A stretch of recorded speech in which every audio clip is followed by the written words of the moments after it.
Good morning. My computer is showing it's 10 a.m., so at this time I'll call to order the October 6, 2022 Douglas County Board of County Commissioners meeting and ask you all to please stand for the Pledge of Allegiance to be led by Clerk Treasurer Amy Bergens. Please join me in the pledge. I pledge allegiance to the flag of the United States of America and to the republic for which it stands, one nation under God, indivisible, with liberty and justice for all.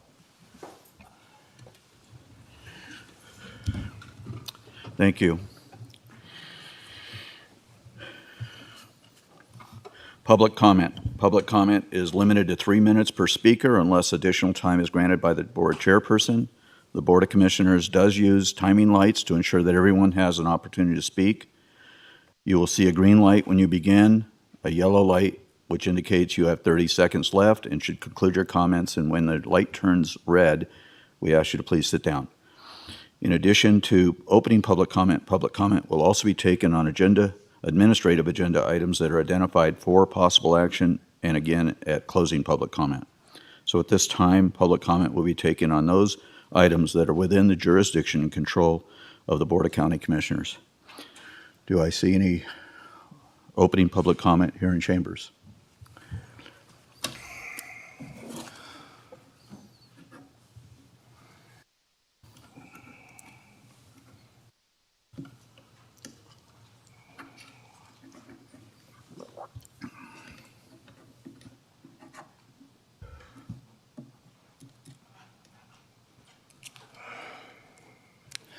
Morning, Douglas County. Howdy.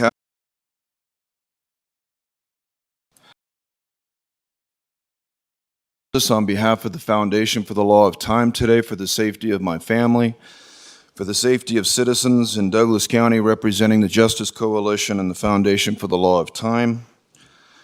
As you know, we can be found at lawoftime.org. We have webs at calendartruth.info. Webs at 13months28days.info, venuscalendar.org, theharmonicfactor.org or .com, harmonicfactor.com, planetart.network, crest13.org, and you'll want to find out about Bud Justice and the Media Hounds at metroeast.org to find out about our creative media development, our outreach education campaign, so on and so forth. Phone number is still 775-309-1262. You can refer to my ancestral avatar throughout the rest of these proceedings. Thank you. As you know, my home was vandalized 8 weeks ago, first time in 40 years that we've had any vandalism. 4 weeks ago, Douglas County Sheriff was investigating an armed gunman in my neighborhood and failed to follow up accordingly. And as a result of the belligerence of Douglas County sheriffs, you've got about a dozen lawsuits coming your way that's going to redirect the future of this county. I'm going to refer to the Surcharge Advisory Committee notes the 911 public meeting notice because it's the same intent of this board to protect the dignity of citizens who wish to comment before the committee, to provide citizens of Douglas County with an environment that upholds the highest professional standards, that citizens should have the ability to freely comment on items and or projects that have been brought before the committee for action without interference. We'll be pulling agenda items I and N this morning, thank you. We will object to the record of the previous meeting as a result of administrative agency errors, perpetual errors that obstruct the record, that limit public input, and essentially compromise the integrity of our business. We had a public candidate forum meeting this summer that was packed. A majority of the people in the back of the room could only hear every other word that was spoken because of the tech glitches. We've informed agency of those tech glitches that are a consistent theme, And it's been happening for the last 6 months, and we'd like you to address that. Thank you. Thank you.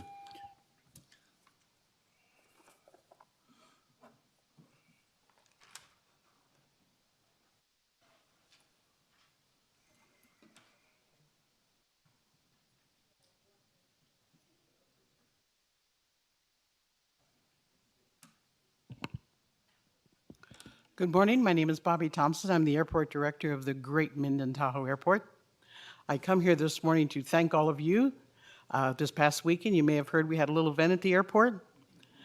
We believe for the most part it was quite successful, always room for improvement, of course, and I certainly want to thank this distinguished board, the Sheriff's Office, East Fork Fire Department, and absolutely the staff at the airport for doing a yeoman's job for that.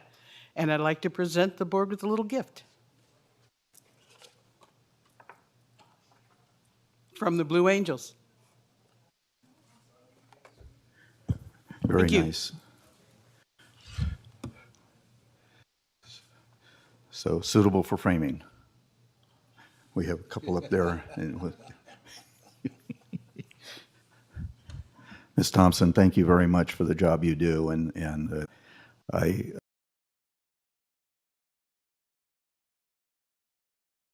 Sacramento, and they were bragging about their gray F-18s, and I said, they're not blue.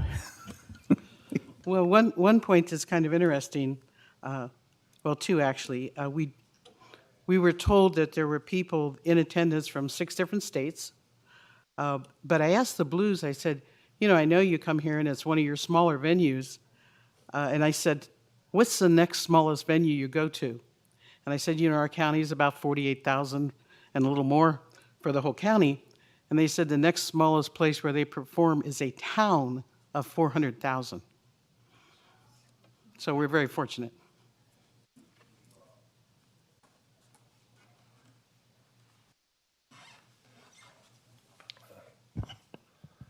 Good morning. My name is Anthony Spatucci. I'm up at the Oliver Park General Improvement District. And I just wanted to come in to try and bring to the attention the problem that there is with the streets up there. So I'm not sure. I was told to come down here, talk to you guys about it, so I apologize if it's not the right venue. But the parking situation on Michelle and Irwin is starting to become basically a safety issue up there. And it really needs to be addressed because I take my daughter up there every day. And the bus can barely get through there anymore. There's parking on both sides of the street, and you can really only get a passenger vehicle through there. So we're getting to a point where you can not get an emergency vehicle and another car through there and whatnot, so it kind of needs to be looked at. Sometime in the near future, Oliver Park told me they're trying to get it where there's no parking for the winter snow removal at least, which I hope that that does happen because that was the nightmare last year with snow being pushed all over the place. But on a safety aspect of everything, it should start to be looked at up there. Either turn that into a one-way, permit parking or something else. There's cars that have been parked there for months. There's cars with no license plates that are parked on the street up there and things like that. So eventually the county's going to be on the hook for a bus hitting a car that's probably worth about $1,000, and they're going to pay thousands of dollars because of the simple fact that things cannot get through there easily. So maybe on a future agenda, or if anything like that can be looked at, if this is the place for that, it would be greatly appreciated. It's more or less safety, and so Douglas County doesn't have to pay for something down the road, in essence. All right, thank you. Thank you. Could you do us a favor and please print your name on that sign-in sheet, Oh, please? absolutely. Sorry about Thank that. you. We just need it for the record, so. Is there any additional public comment here? Okay, very good.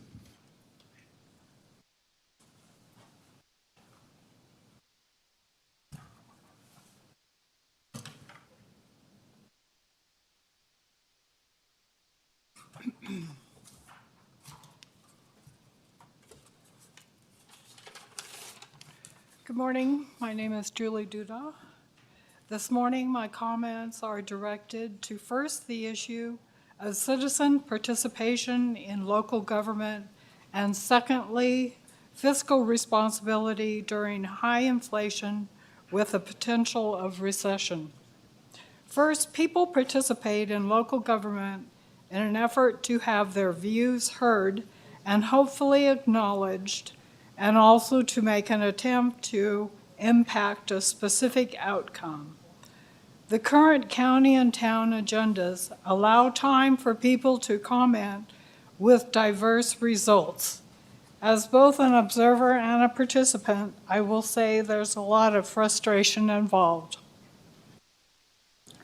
So the request is for recognition and support of a concept that there is more strength in compromise than in conflict. When opinions differ, as they often do, common goals may exist. Not to seek out those commonalities is a disservice to all.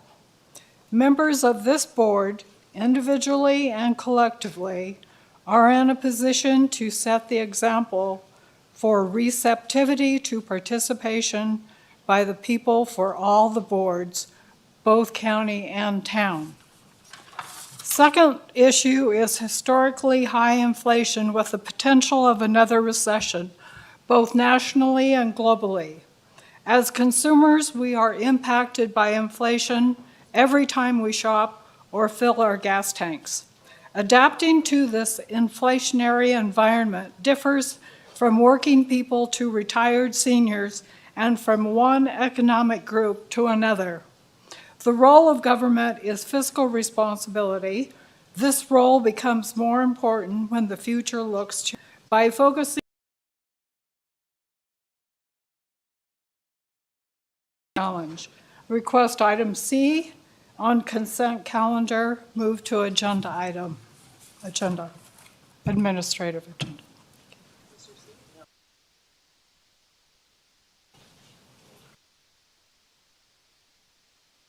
Thank you. Is there any additional public comment here in chambers? Seeing no public comment, more comment here. Ms. Johnson, is there any public comment on Zoom? Thank you, Mr. Chair. Marcia Johnson for the record. We do have someone online who has indicated they would like to provide public comment. Daria, do you have opening public comment at this time? For the record, Daria Winslow, Partnership Douglas County. I'm attending today's meeting on behalf of Leadership Douglas County as part of one of my projects, so I'm excited to learn more about how the county commissioners operate and some of the agendas that they'll be addressing today. Thank you.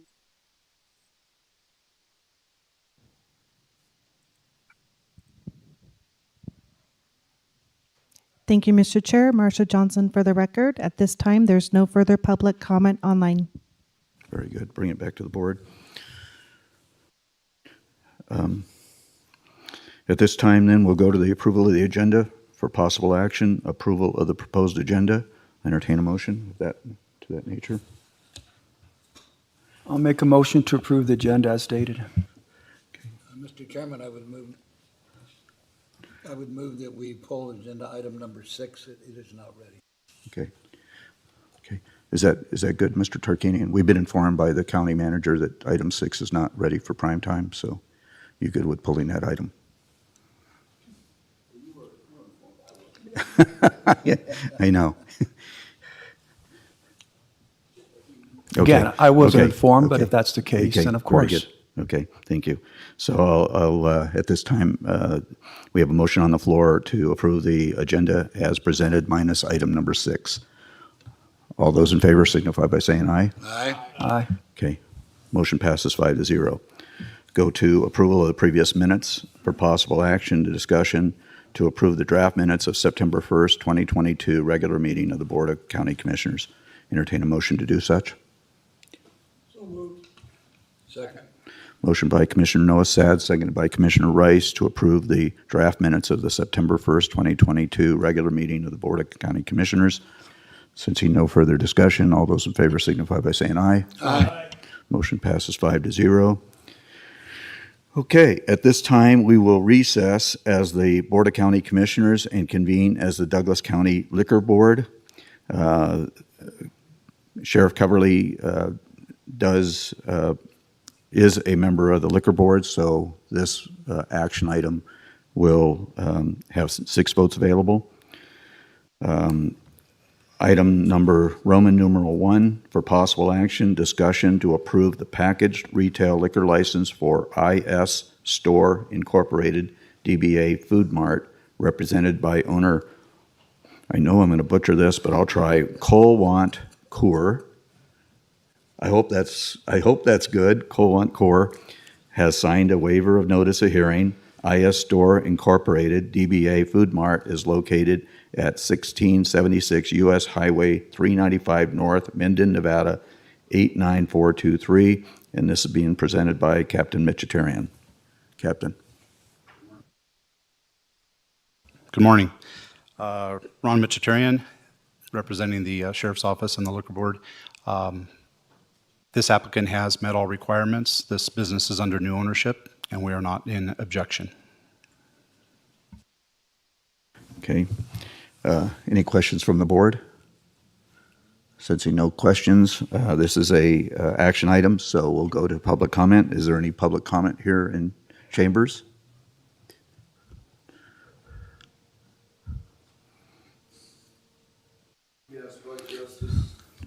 But Justice, on behalf of citizens in the ranchos, I think about 80% of those businesses are selling alcohol. And we know that the sheriff plans on installing or endorsing a fourth liquor store. And we'd like to know if this particular organization is being used as a front, which is buying the new building next to the 7-Eleven, to install a fourth liquor store within a stone's throw of the other three. And it's just mind-boggling, the lack of integrity that this board and that the state demonstrates, allowing legalized prostitution, gambling, and liquor on every block in your small neighborhood. But you can't do the hemp. You can't have a little hemp outpost. Not if it means that CBD is going to be treating veterans who can't get the health care they need through the VA. We're not going to allow that. It's a gateway drug. I think your alcohol is a gateway drug, and it's a scheme. Thank you. Is there any additional public comment here in chambers? Sensing none, we'll bring it back. We'll go online. Is there any, Ms. Johnson, is there any public comment online? Thank you, Mr. Chair. Marsha Johnson for the record. At this time, there's no public comment online. Very good. We'll bring it back to the board. Any questions? Entertain a motion. Mr. Chairman, I move that we approve the packaged retail liquor license for the IS Store Incorporated, doing business as Food Mart, as presented. Okay, motion by Commissioner Rice, seconded by Commissioner Ingalls to approve the packaged retail liquor license for IS Store Incorporated, DBA Food Mart, represented by owner Colwant Coor. Colwant Coor has signed a letter or a waiver of notice of hearing. IS Store Incorporated, DBA Food Mart, is located at 1676 US Highway 395 North in Minden, Nevada, 89423. All those in favor signify by saying aye. Aye.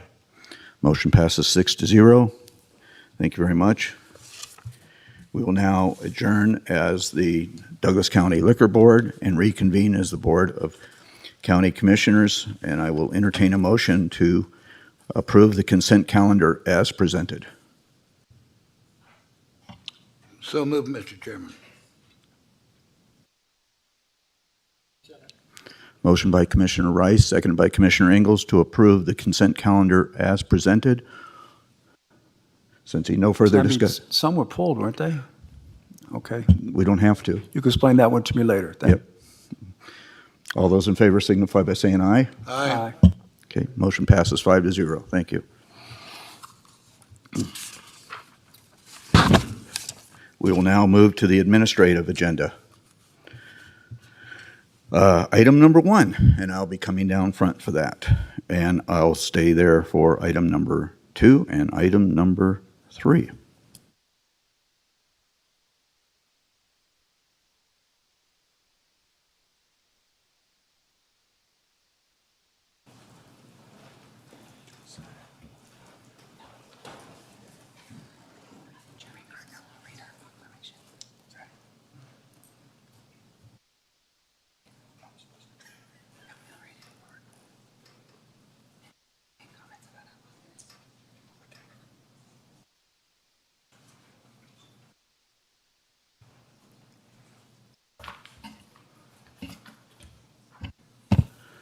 Well, I guess it would be appropriate that we have 4 of you here today. I can count. Okay. So, ceremonial presentation of Proclamation 2022 P-106 designating the week of October the 2nd through the 8th, 2022. We're almost done with the week already. As National 4-H Week in Douglas County, Nevada. So I'll read the proclamation into the record. Proclamation, Douglas County Board of Commissioners, Proclamation 2022 P-106, October 2nd through the 8th, 2022 is National 4-H Week in Douglas County. Whereas Douglas County 4-H has a historic legacy and prosperous future, and whereas the mission of 4-H Club is to assist youth in acquiring knowledge, developing life skills, and forming attitudes that will enable them to become self-directing, productive, and contributing members of society. And whereas since 1902, the 4-H Club has provided a world in which youth and adults work together to foster life skills, including critical thinking skills, record keeping, public speaking, and civic engagement. And whereas the Douglas County 4-H became a program of the University of Nevada, Reno Extension, following the 1864 Constitution of the State of Nevada calling for the creation of a state university. 10 years later, the University of Nevada, Reno was founded, and the cooperative extension was formed to bring research from the campus to the outlying communities. And whereas in 1938, the university purchased a permanent 4-H campsite at Lake Tahoe, a joint project between Extension, 4-H leaders, farm bureaus, and county commissioners. A year later, the first Nevada Junior Livestock Show was held in Reno. Both continue to provide outstanding educational and social activities for Nevada youth and those from neighboring counties. And whereas, this is a mouthful, isn't it?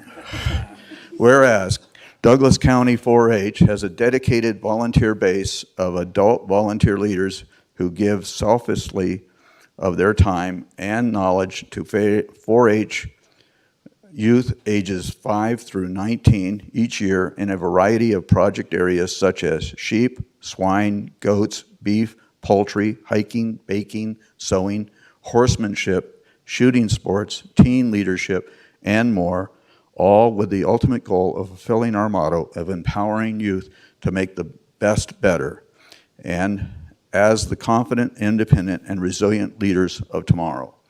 Whereas the 4-H name and the 4-H clover emblem are federal marks protected by 18 U.S.C.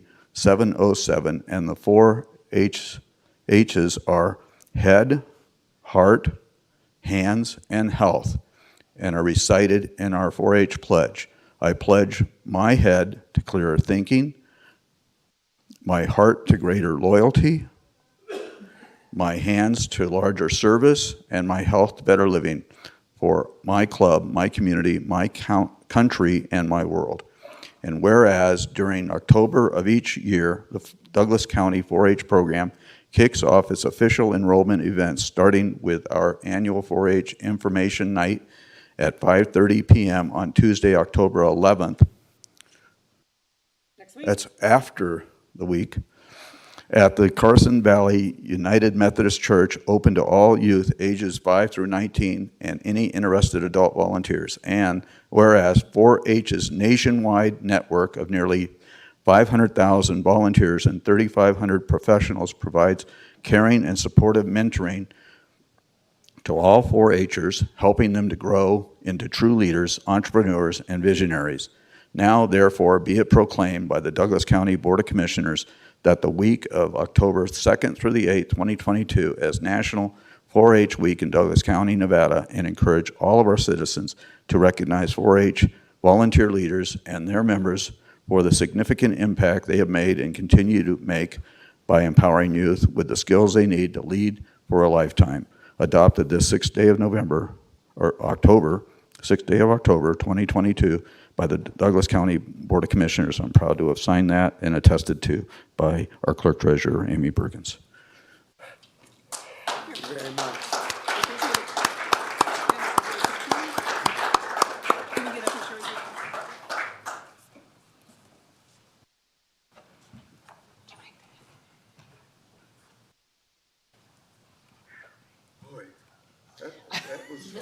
We do a lot of cool things. Congratulations, thank you all.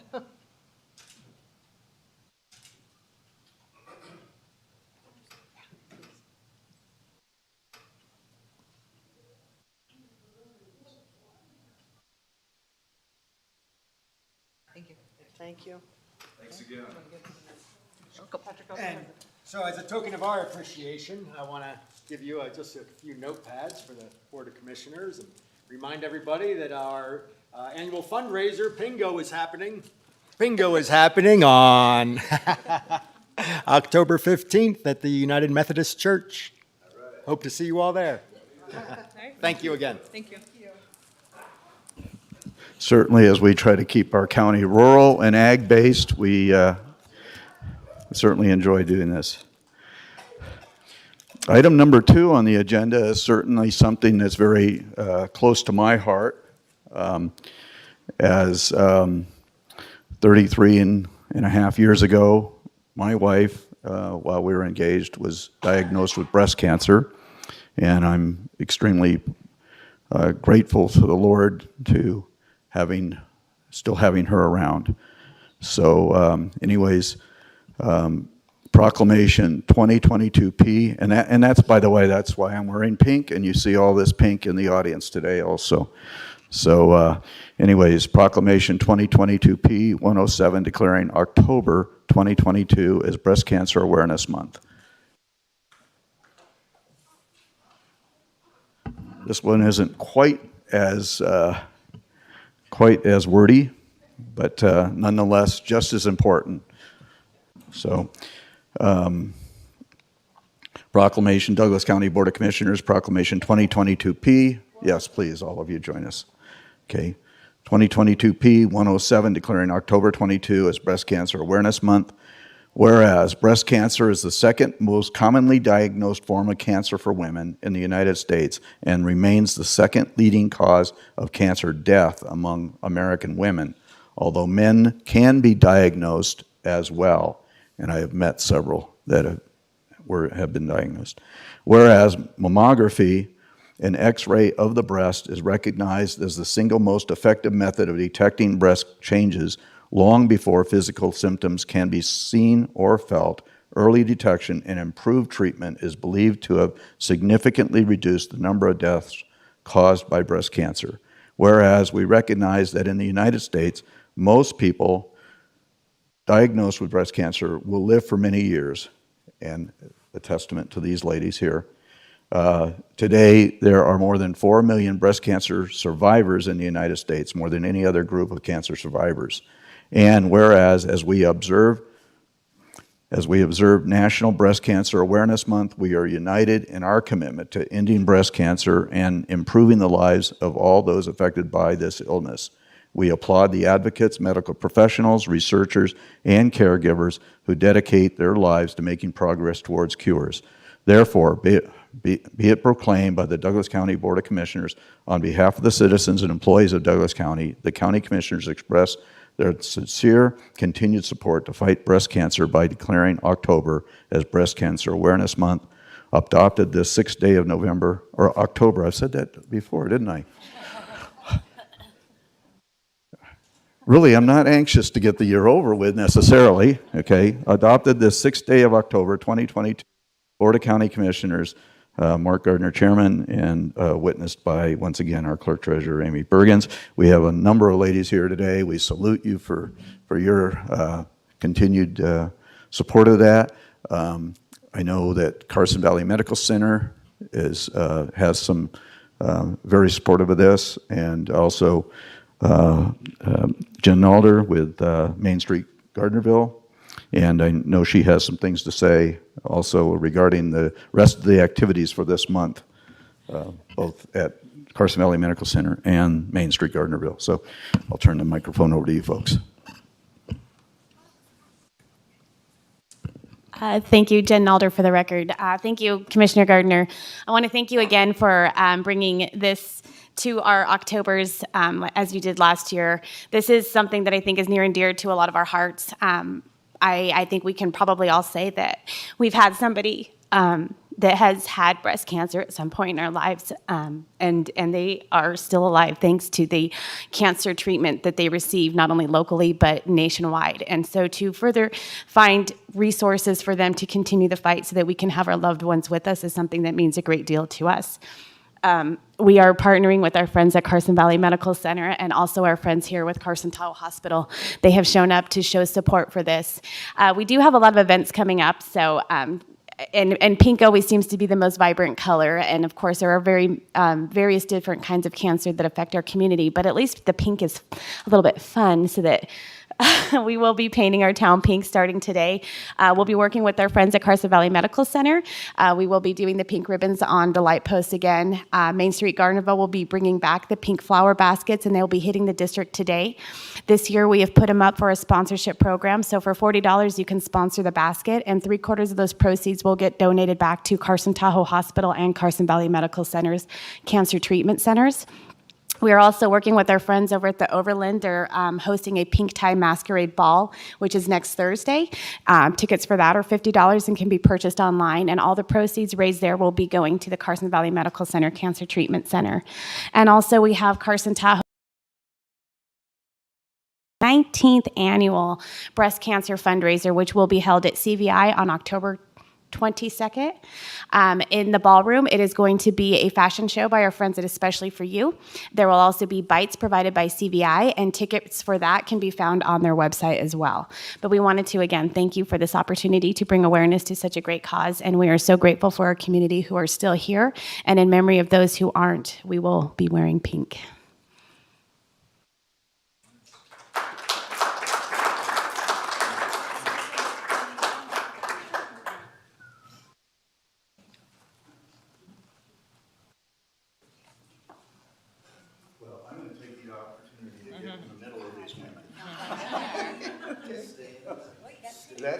That's taking, that could be dangerous, right, Dan? We'll just give it a little bit. Okay.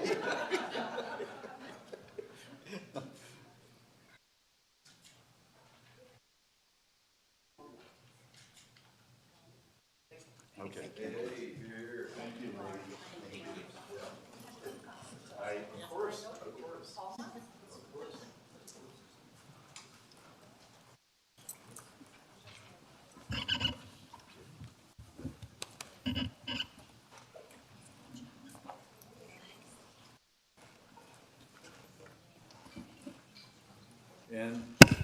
And item number 3, for presentation only, ceremonial presentation of an Employee Service Award to Liz Baumgardner for 15 consecutive, continuous, I guess it's the same word, years of service to Douglas County and the Community Services Department. And Miss, oh, there she is. Okay, come on up. So I know that, anyways, I got to meet this lady, first of all, a few years ago when I was appointed to the Senior Services Advisory Board, and she's a delightful lady to work with and very conscientious, and I know that Mr. Morgan has a number of other accolades to throw upon her. So anyways, I'll let you have the microphone now. Thank you, Chairman Gardner. Scott Morgan, Community Services Director, and it is my delight today to congratulate Liz Baumgardner on her 15 years of continuous service to Douglas County. Let's do a little of that.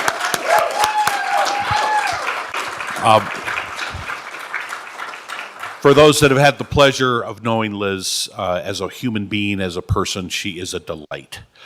She started her service over in the Parks Department in weed control and elevated herself to the Administrative Services Manager for the Community Services Department. Liz is the chief cat herder in the department, including me. Liz manages a number of advisory boards, posts the agendas, makes sure we have a quorum, gathers all the material, reminds them, sets up tours, and feeds us. Liz is also the great party planner. Recently, in the last couple of months, Liz has put on 3 very high-profile memorial services for Douglas County, her exclusively. And so we just can't do anything really without you, Liz. This is particularly important for Liz because this may be her last year of service. We keep talking to her about carrying on, but this may be the last year of service that we get the privilege of thanking her publicly for all of her work. Behind every great department, behind every great person, there is another great person. Just happens to be a woman, and her name is Liz Baumgartner. And stuff just doesn't happen. Parks don't get built, centers don't get completed, particularly in the manner that this department, my department, has been successful in doing without Liz's help. Yeah, she is an asset that is really difficult to articulate and describe in words because she is just counted on. It is just so nice to come into work and go, oh, we got that to get, oh, no, Liz has got that. It's done. Oh, geez, what about, Liz has got that. It's been done. And so, Liz, I'm eternally thankful for all that you have done, all that you have done for me, all that you've done for this community, all that you've done for the department. All the people that work in community services have enjoyed you very, very much, appreciate you very, very deeply, and want to honor you today for your outstanding work and your outstanding efforts. So thank you so much, Liz. We deeply appreciate you and congratulate you on your 15 years.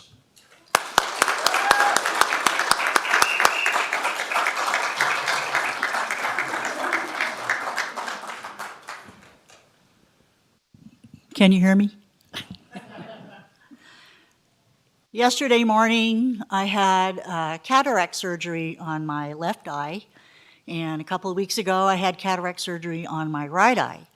So I can see clearly now, all of you. I'd like to acknowledge a couple of people here today. My family was not able to make it today to see how I received this award. So I'd like to address my Douglas County family. I want to thank the Community Services Department, which comprises of Parks and Recreation, Weed Control, Animal Control, Social Services, Senior Services, Dark Transportation, Meals on Wheels, Homemaker Services, the Douglas County Community and Senior Center here in Gardnerville, and the Kale Community Center up at State Line. What a wonderful group of people to work with. I can't thank you enough for making these past 15 years absolutely wonderful. We have had good times, and we've had challenging times, but thank you. I also wanted to thank Scott Morgan, one of the best bosses I've had in my working career. Thank you, Scott, for the last 15 years. I also want to thank the other Douglas County departments for the opportunity of working with you this last 15 years. Great group of people. You know, there's a saying that it takes a village to raise a child. In this case, it takes Douglas County to take care of the community. So I want to thank all of Douglas County for giving me the opportunity to help take care of you. Go Douglas County. Thank you.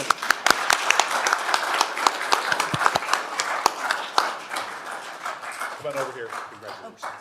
Thank you so much. Come on, everybody over.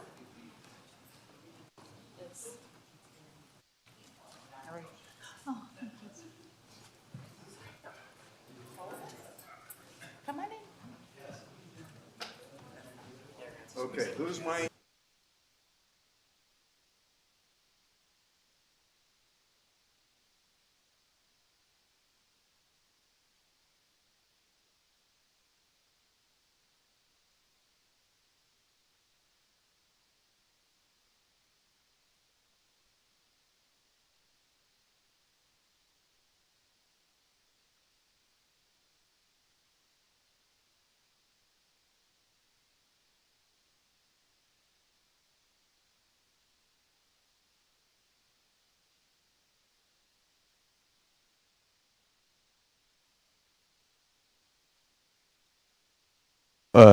Before she leaves, though, we have another individual in the room that I wanted to recognize, Amanda please don't leave.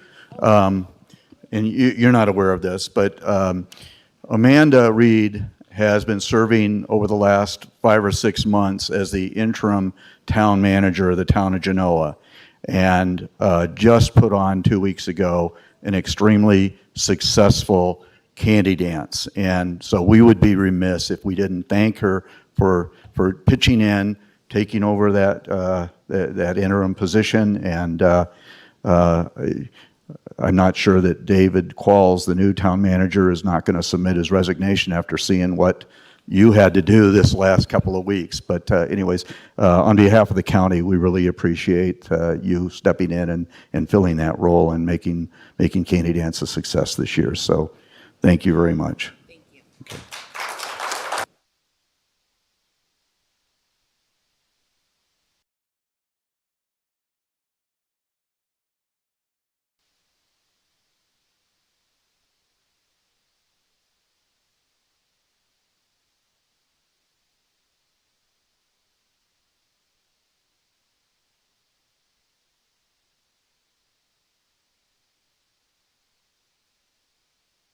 It's not cookies.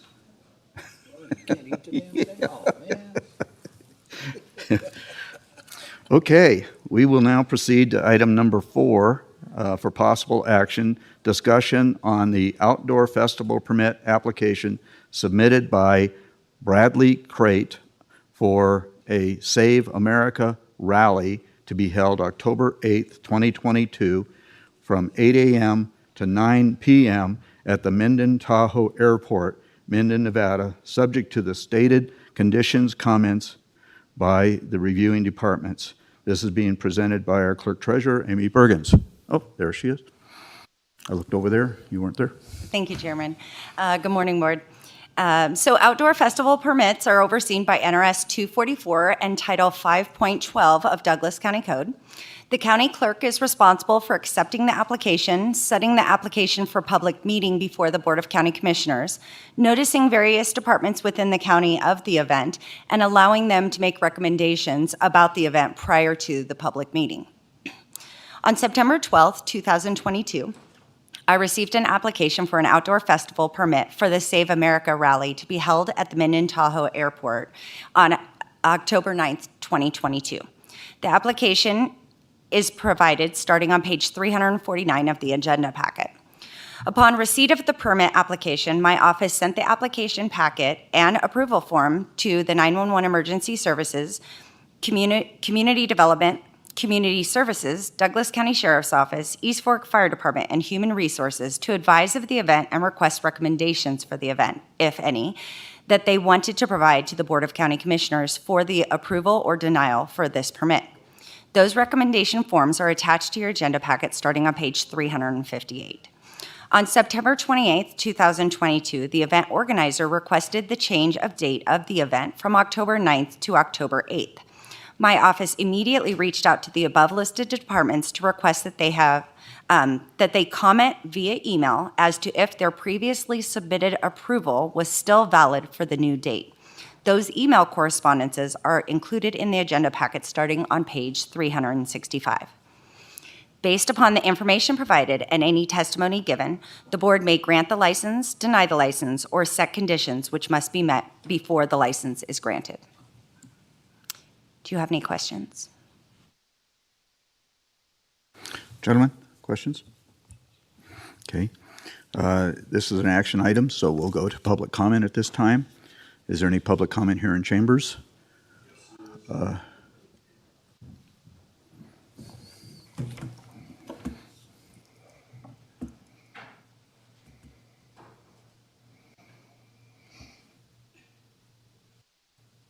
Bud Justice by means of special appearance on behalf of the Citizens Coalition for Justice. If I'm correct, this permit was submitted on September 12th, and we're hearing about it 3 days, 4 days before the rally. Thousands of tickets have been sold. It's in every media publication. You all know that you're going to pass this without question. There's no due process about this. You staged the Blue Angels to come the week before. You got Ted Cruz and all of the Republican crooks who have descended into Douglas County, who have chosen Douglas County as their stronghold because we have the lowest standards of education in the country. We're the highest per capita income in the state, and we're the 16th richest state in the nation. You follow the money. That's what you do. We got a reference here to the criminal cartel that's descending upon Douglas County this weekend. There should be no doubt that that's what it is, with over 22 civil and criminal investigations that are rocking this country. You're going to entertain 10 to 15,000 people with a 4-day notice, giving the Douglas County residents no opportunity to comment or to be fully informed, as usual, as you steamrail another development in the way that this community is shaped.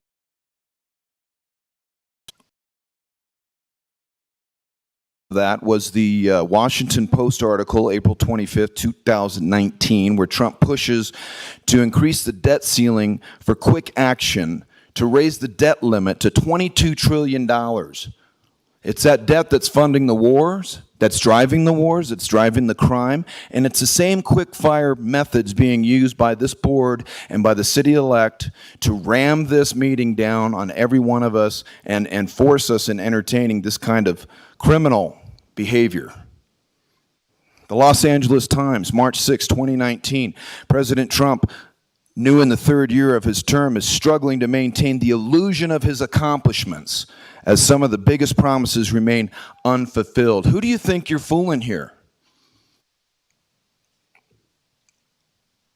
What are you doing? We see what you're doing. Every single board member on this commission's likely the Republican NRA representative of the federal government. You're pushing the same agenda that the Fed pushed when they rammed the $40 billion down our throat for the Ukraine war, which is now $67 billion, and you're pushing a $40 million new jail, which is actually a $62 million investment with the interest to be borrowed. Thank you. Is there any additional public comment here in chambers?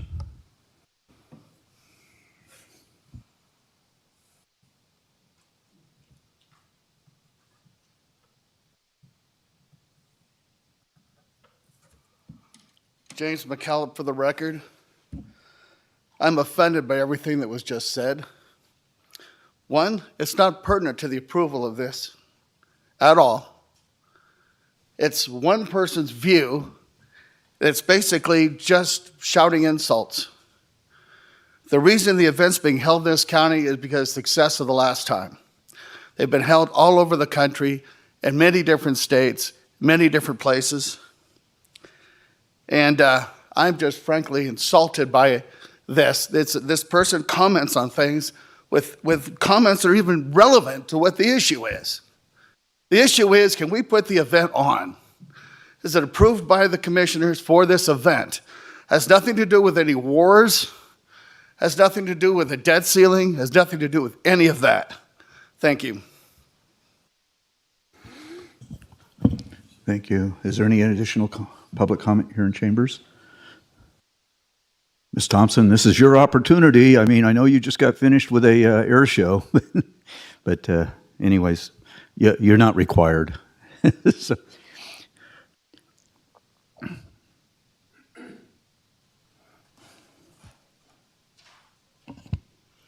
Bobby Thompson, Airport Director of the Great Minden Tahoe Airport.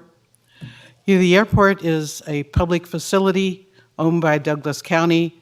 We will entertain any public activity that meets within our conditional use permit, no matter who it is, as long as it meets all the criteria. We're happy to host the event at this wonderful county asset. Thank you. Thank you. Ms. Johnson, sensing no further public comment here, is there any public comment on Zoom? Melissa Elgus, for the record, yes, there is. Ellie Waller is online for public comment.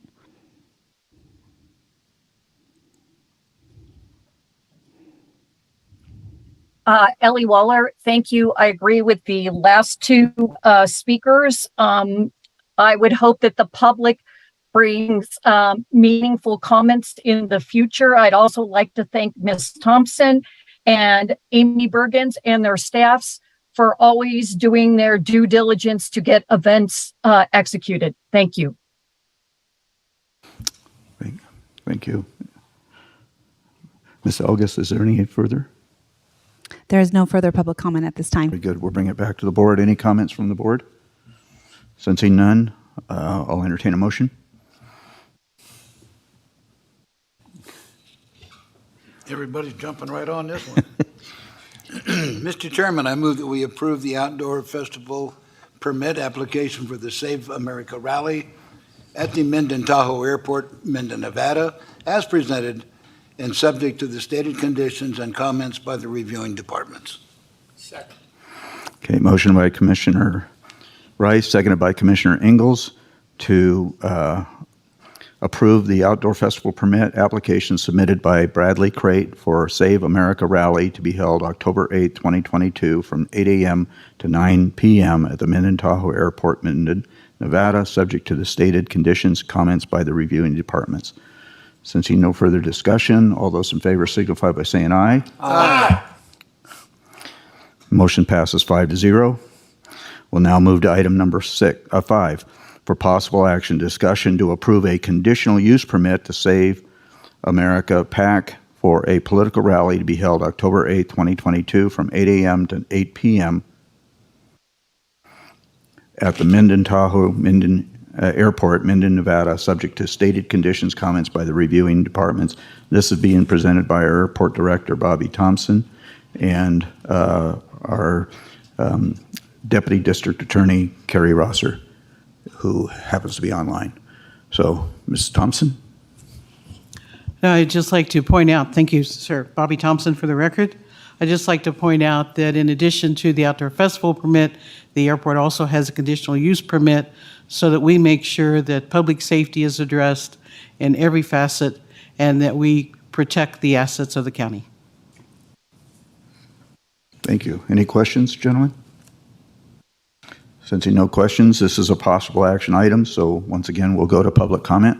Is there any public comment here in chambers? But justice by means of special appearance on behalf of the Citizens Coalition for Justice in Douglas County. Let's be very clear about this Republican Party and this government we have. It's always going to be the lesser of two evils, no matter what side of the coin you're on. This is the most corrupt government in all of civilization that's ever existed. The Republican Party was on watch. I'm sorry, The Republican Party was on watch. This is regarding the Mr. permit. Justice, thank you very much. Thank you very much. This is regarding the permit, the Republican Party permit. Thank you. You're not being relevant to the subject matter, so please sit down. Thank you. No, I'm going to finish my 3 minutes. The bottom line is that I want to talk about this Trump rally and have the right to do so. Mr. Justice, you have been ruled out of order. Please. I'm not out of cease. order. I'm talking about the permit that you're Mr. giving to the Justice, Republican Party. You have been ruled out of order. Please sit down. Thank you. If you cannot control yourself, I would ask you to please leave the chambers. Thank you. Sensing no other public comment, are there any public comments on Zoom, Ms. Elgis? There is no public comment on Zoom at this time. Thank you. Thank you. Bring it back to the board. Possible motion? Entertain a motion at this time. Mr. Chairman, I move that we approve the conditional use permit to Save America PAC to hold a political rally at the Minden Tahoe Airport in Minden, Nevada, as presented and subject to the stated conditions, comments by the reviewing departments. Second. Okay, motion by Commissioner Rice, seconded by Commissioner Ingalls to approve a conditional use permit to Save America PAC for a political rally to be held October 8, 2022 from 8 a.m. to 9 p.m. at the Minden Tahoe Airport, Minden, Nevada, subject to stated conditions and comments by the reviewing departments. Mr. Chairman, comment. Commissioner Nosset. I would advise the person who just left the room that if he wants to have a PAC alignment for his particular party, that he should organize that and make a request to do so. Good observation. Okay. Anyways, sensing no further comment, all those in favor signify by saying aye. Aye. Motion passes 5-0. Item number 6 was pulled because there was... Sure, absolutely, Mr. Ingles. Bobby? Ms. Bobby? Thompson, Commissioner Ingles has a question. Who owns that P-51? That is owned by the Erickson Foundation out of Oregon.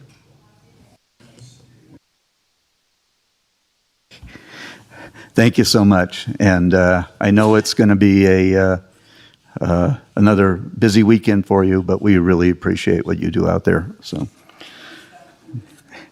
okay, item number 7 for possible action, discussion to adopt resolution 2022 R-101 to allocate $1,385,000 in unassigned fund balance from Fund 236 Tahoe Douglas Transportation District to fund the Kale Complete Street Project. This is being presented by County Manager Patrick Cates.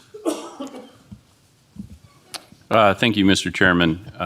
We actually have Megan Kelly from the Nevada Tahoe Conservation District online, and she's prepared to give you a presentation on this project. I'll just give you a little bit of overview comments from my perspective. The Kale Complete Street project really originated in the 2011 South Shore Area Plan, and that's part of the county's master plan that the board approves. Starting in about 2014, there's been extensive community involvement and scoping for this project. That has culminated in 2021 when this board approved the Economic Vitality Plan update, and it included this project as a priority project for the county. And we identified Ms. Megan Kelly as the champion for that project. She has done extensive work on this project, working on design, getting it shovel ready, and developing partnerships that she'll go into more detail on. I also worked with our lobbyists to secure some federal funding for this program. For this project in the amount that we are requesting today. I am pleased to indicate that working with our congressional delegation, it has been included as a request as a community project under the 2023 federal budget. However, the congressional budget process is slow, and it's not a done deal until that budget is passed by Congress. So there's some uncertainty about whether or not that would come to fruition. It's likely we may not hear on that until the spring. The risk to the project is that we would not be able to proceed with the project next summer if we had to wait until spring in order to secure those funds. And I know Megan has some funding she's already lined up that's going to expire if we don't proceed with the project in the next season. So the request for you today is to ask you to fund the amount indicated, which is a little less than half the total project cost, out of the Tahoe Douglas Transportation District Fund. That is, the funding for that is the 1% tax on transient lodging that is earmarked for transportation projects in the Tahoe Township. There's currently $2.8 million in unobligated balance in that fund, so there is sufficient funding to cover this difference. This is just incidentally the same pot of funding that we've been talking about related to microtransit. Should the community project funding come through in the congressional budget, we would reimburse the Tahoe Transportation District Fund for any funds expended. My hope is we'll hear positive news on that in the spring, and the project will be able to proceed with the federal funding. With that, I'd be happy to turn it over to Megan, unless you have any questions of me. Thank you. Hi, everyone. I'm going to share my screen here. Okay. Okay. All right, thanks for having me today and allowing me to present on this project that I've been working on since 2014. I'm I'm Megan Kelly. I'm the district manager for the Nevada Tahoe Conservation District, and as Patrick said, appointed the project champion for the Kale Drive Complete Street. The area is considered, like Patrick said, a gateway to the Tahoe Township, basically, and it was talked about as in this regard in the South Shore Area Plan in 2011. And from that plan, there came the Kale Drive vision that kind of came up with this complete street vision for Kale Drive. It's a street that's in, disrepair. Many of you have seen it. And there was a vision basically to upgrade it for better walking, biking, user mobility. And then the Conservation District became involved during the master planning project for the Burke Creek watershed, which was funded by the Forest Service. And we found that Kale Drive runoff was a large source of fine sediment and a detriment to the adjacent 260-acre meadow owned by the Forest Service, and a detriment. We got involved because of the stormwater element on Kale Drive.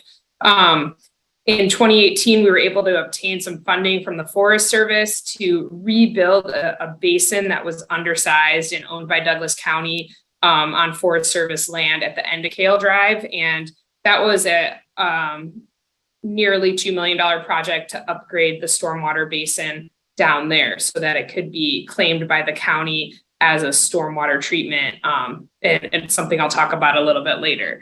And then in 2018, we also received funding from the TRPA Air Quality Mitigation Funds that are controlled by the county for the 50% design for the Kale Complete Street. And then in 2019, funded by private partners, we expanded the Kale vision to include Highway 50 and linkages up to Kale Community Center and various other areas, because since it is a gateway to the South Shore business area, it just seemed appropriate to link into adjacent pathways.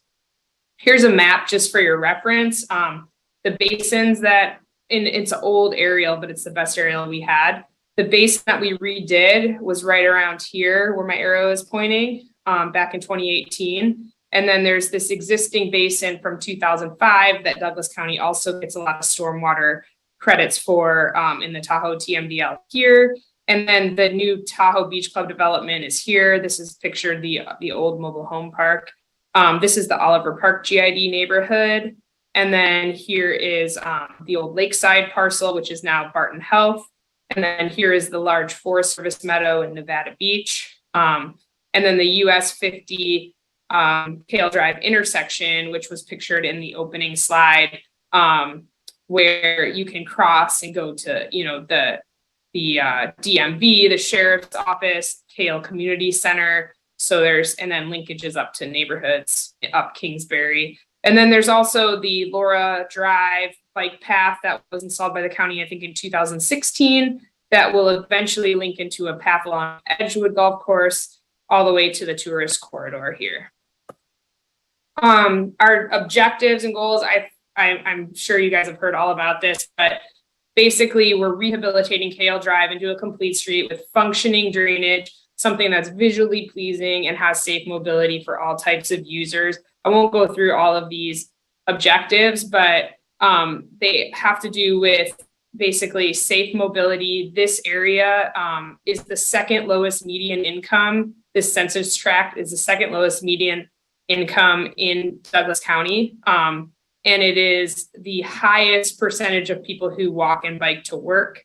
There's also a very popular, the only full day daycare is in that neighborhood, Oliver Park, and many of the residents of Douglas County Lake Tahoe send their children there. There's a lot of bus routes that go down there. So just upgrading that area to be safe for all types of users. And then a large quantity of our objectives are correcting drainage issues, bringing the pavement up to county standards, crowning the road correctly, moving the groundwater that has been an issue and basically degraded the pavement around the road base so that it doesn't happen again, so we don't end up in the same situation. improving basically Lake Tahoe's clarity by disconnecting the urban runoff, and then undergrounding the overhead utilities to improve the view shed, also to reduce the wildfire risk. And then just improving access to adjacent recreation lands that serve, at least 500,000 visitors annually. Why is this a water quality issue, and why did the conservation district get involved? Well, if you can see this picture of the pavement, this pavement condition is actually considered a water quality issue. The conservation district and El Dorado County have done studies and found that pavement getting ground down in Lake Tahoe by chains and winter plowing and things like that is actually contributing to lake clarity issues. It grinds down into fine particles, and then those particles are later found in the lake, suspended, affecting the clarity negatively. Kale Drive has one of the poorest pavement conditions in Lake Tahoe, and those pavement particles actually clog up the drop inlets that feed our basins down there, that feed the Douglas County basins down there, and they increase the need for maintenance, because instead of collecting just stormwater runoff, they're collecting, chunks of pavement, and they're having to clean that out of those drop inlets. Additionally, as I said, groundwater is a huge issue. This road, when it was placed in, we're guessing it was somewhere around like 1918. It was just that it looked like a flat place to drive through a meadow, and it was a historic meadow, so it's always had groundwater issues. So the drop inlets are usually full of groundwater. They only leave about 10% of the space to capture groundwater, and so they're really inefficient, and they don't really at the end of Kale Drive. And then the two large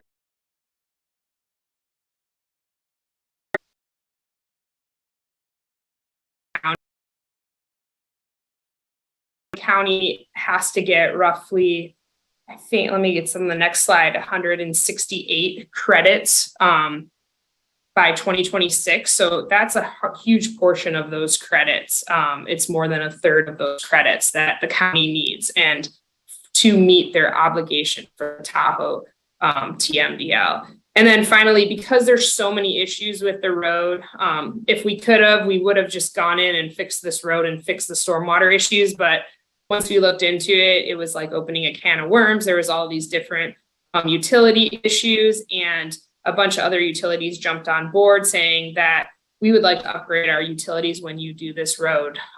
Some of the utilities that expressed that were, Southwest Gas, communication utilities, the water utility. So in order to abide by kind of a dig once policy, we needed to do all of this project at once. And that's why this $3.8 to $3.9 million price tag for a half-a-mile road seems large. But if you look at the history of the road, it just has a lot of things that were kind of never done quite right since its existence and being the road to Tahoe's first airport in the 1920s.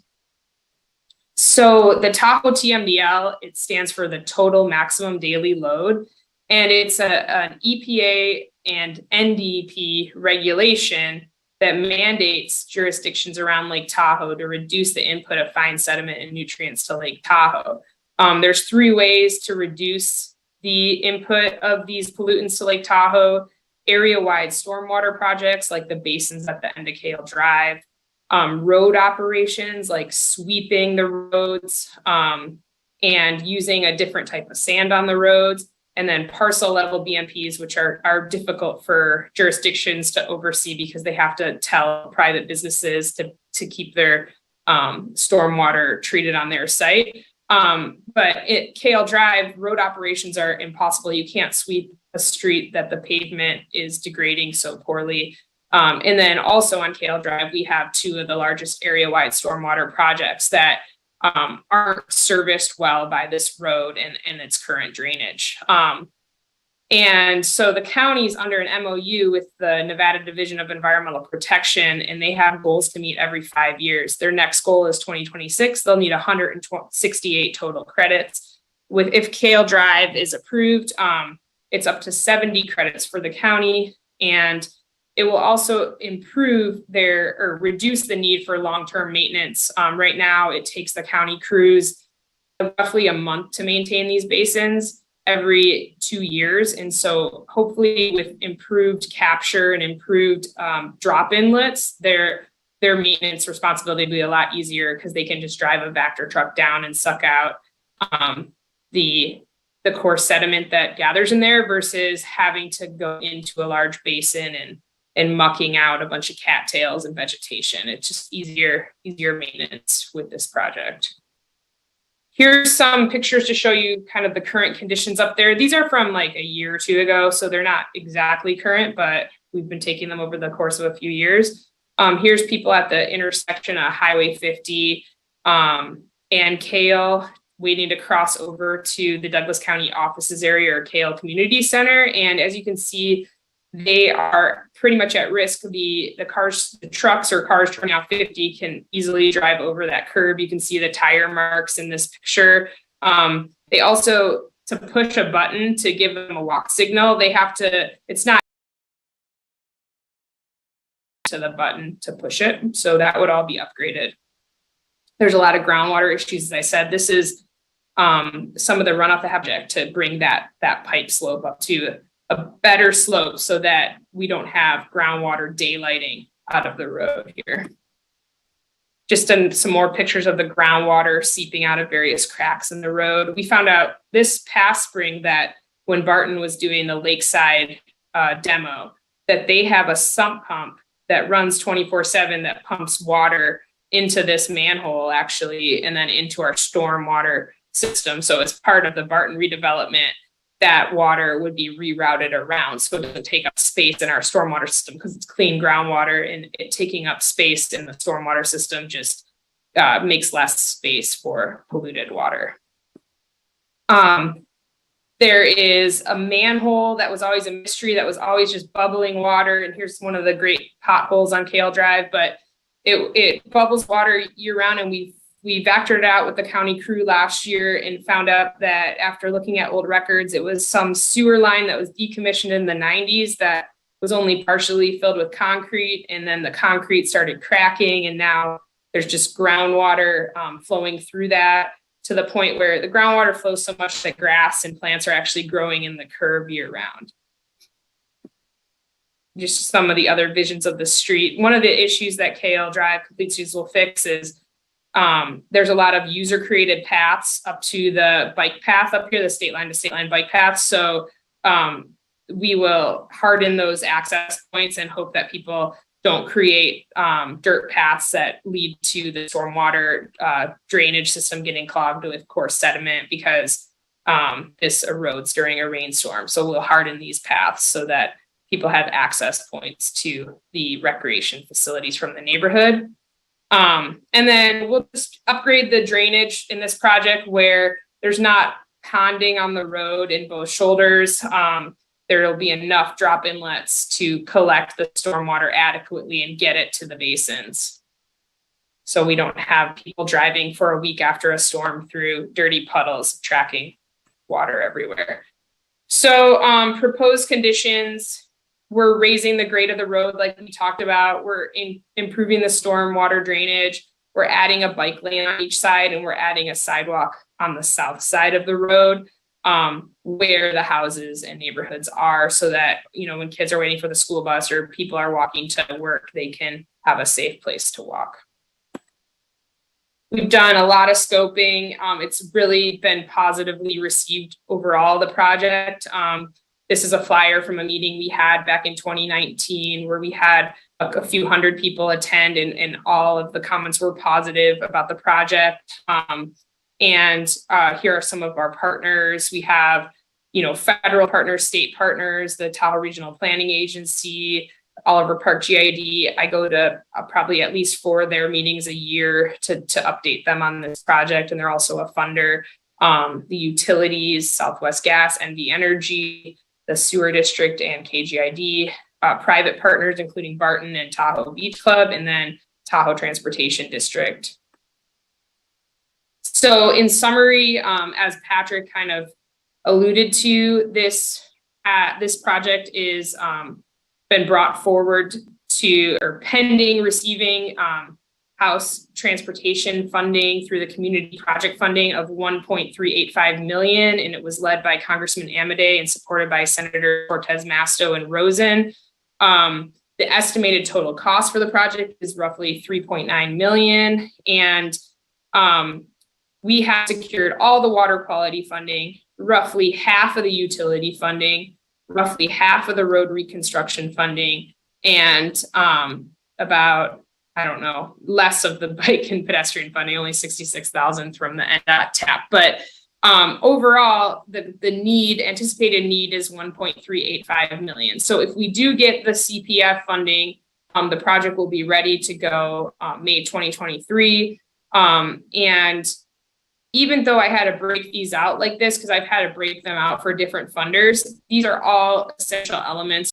First, protecting the utilities or reconstructing some of the utilities, because we have to we're raising the road in certain places and we have to raise the utilities to meet that or realign them. And so they're all really part of the road reconstruction, but I did have to break these out just for different funding sources. As I alluded to, some of our match, we have Forest Service funding. That's the Southern Nevada Public Lands Management Act funding, or SNPLMA as we call that. That funds the stormwater components. We have Nevada Division of State Lands, Tahoe Bond Act funding. NV Energy will pay for at least half of their undergrounding costs.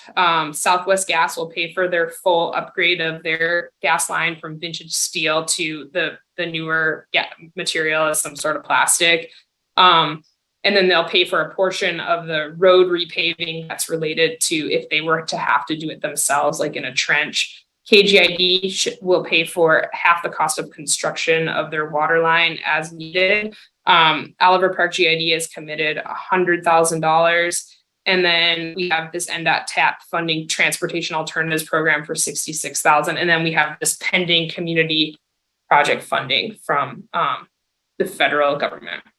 Previous design work was funded by the TRPA mitigation funds, Douglas County, EPA, and the U.S. Forest Service. Here's just some of the stormwater improvements that we'll be doing with this funding. A lot of curb and gutter, fixing up the drop inlets, fixing some of the connections to the existing storm drain that was installed for the Kale Basin, providing better maintenance access to the basins, and connecting the sidewalks to the stormwater system, things like that. And then our schedule is to finish up the design here relatively soon by this winter, bid the project no later than March 10th, construct the project between May 2023 and October 2023. And then we gave ourselves a little bit of buffer in our grants. December 2024, most of these expire. And the reason we tried to give ourselves is for any sort of adaptive management that might need to include, happen, or if there's supply chain issues. We also could anticipate doing just maybe the sidewalk in 2024 if we run out of time, because the construction season's so short in Lake Tahoe.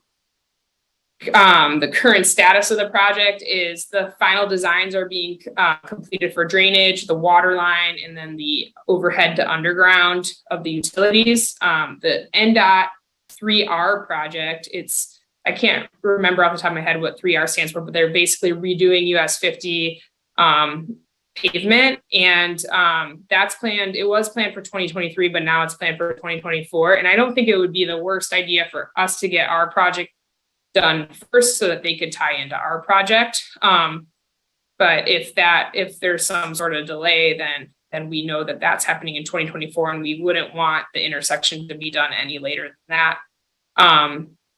And then we have a little bit of NEPA scoping to do this fall that the Forest Service is leading for the work that falls on their land a little bit out of the Douglas County right of way. And then I have a presentation to the KGID board on October 18th to finalize their funding commitment.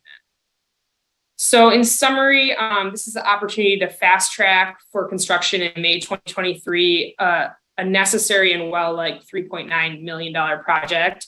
The project has the key support of local agencies as well as the public. The stormwater improvements at the end of Kale generate 69 credits, and there may be additional credits that are generated once the project is in place. The transportation improvements access recreation lands with 500,000 visitors annually. So it kind of makes sense to use a TOT type funding on this type of a project because it does serve both locals and tourists. As I talked about before, the locals are the highest percentage in the county who walk and bike to work. As if you drive down Kale Drive, you'll see that it's in dire need of complete rehabilitation, and the timing coincides with nearby NDOT improvements as well as Barton Hospital improvements. And at this point, I would turn it back over to the board or Patrick. Thank you, Ms. Kelly. Appreciate the very, very comprehensive report. Appreciate that. Gentlemen, any questions of Ms. Kelly? Mr. Ingalls? Ms. Kelly, this is Commissioner Ingalls. That whole project, that road is in a lot worse shape than any of us realized. And how long has it been since the last time any maintenance has been done on it? Do you have any idea? Yeah, that's a good question. I know this year the GID and Beach Club split a pretty comprehensive patching effort, but it will probably not even last through the winter just with the plowing that happens on that road. It just needs a complete redo at this point, and I don't know if I know of it's before my time that road was completely redone. I think for years it just kind of things were always patchworked in there. Like there's so many different trenches cut through it, and with today's regulations, I know when there's a trench in a county road, you have to do basically a full lane pave. But I believe all the trenches that resulted before there was that regulation kind of just put a bunch of seams in that road. Back in 2018, when I was redoing the Kale Basin, I had gotten a quote from the contractor who was doing that basin for me to do a comprehensive patching of that road, and presented it to the GID as well as the Beach Club to potentially split it. And that was back at the time, little did they know what a great deal it was. It was $70,000. But they decided not to fund it, or the Beach Club was unwilling to split it at the time. They thought they could do it for cheaper. This year, I believe they paid $120,000 split between the GID and the Beach Club to do the comprehensive patching. So that's all I know about. I don't know. I mean, that the biggest problem with the road is if you were to just try to basically maybe do something like FDR, like full depth reconciliation of the pavement or something, it would just require too much change in the existing utilities to be cost effective. You'd have to basically kind of get something they did similar to Kingsbury Grade a couple of years ago. You really have to get in there and churn up that pavement, redo the base and redo the whole road for it to actually be useful, just not throwing away money, I guess. Well, you're doing it right, and you do it right, and that's the only way to do it. And you don't have to do it. Good work. Okay. Commissioner Tarkanian, any questions? Commissioner Noasad? Commissioner Rice? I have a couple, so. This is not a question, but it is a statement of an observation. I've lived there for over 30 years, and Kale Drive was Kale Drive was in dire need of repair 30 years ago when I moved here, and that road was never designed to be a collector road. It was a makeshift road that was built from Highway 50 down to an airport that hasn't existed for years, and I don't think it's been improved since. So, and I don't know if Ms. Kelly can answer this question, or perhaps our County Manager, Patrick Cates. A couple observations. Number one, through no fault of their own, this road has really been beat up, even more so over the last couple of years due to the place at the Tahoe Beach Club. Of mine.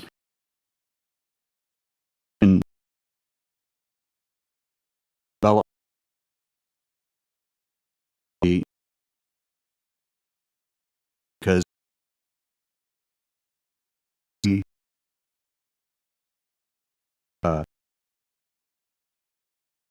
beat up immediately after redoing that. I'm hoping they're getting further along with that development so that we don't have those heavy trucks continuing to go down that road. So that's one of my observations. The other observation I have is we have a very underfunded, in my opinion, GID, Oliver Park GID, and they have a number of other needs within their community for roads and repaving of roads that would benefit their residents. And so I'm inclined that I would prefer not to take the $100,000 that they've allocated for this and find other funding that could supplement that $100,000 so that the GID could keep that $100,000 in their GID to help them with their other issues there in the GID. So I'm almost inclined to suggest maybe and I realize that we're only gonna fund this should the continuing resolution with U.S. Congress not come to fruition. Then we would allocate the 1.385 in lieu of that funding, which I think is absolutely critical, and I think it's important that we do that. But my feeling would be I'd rather bump that to 1.485 million and have us cover it with the Tahoe Transportation District funds versus taking it out of the GID.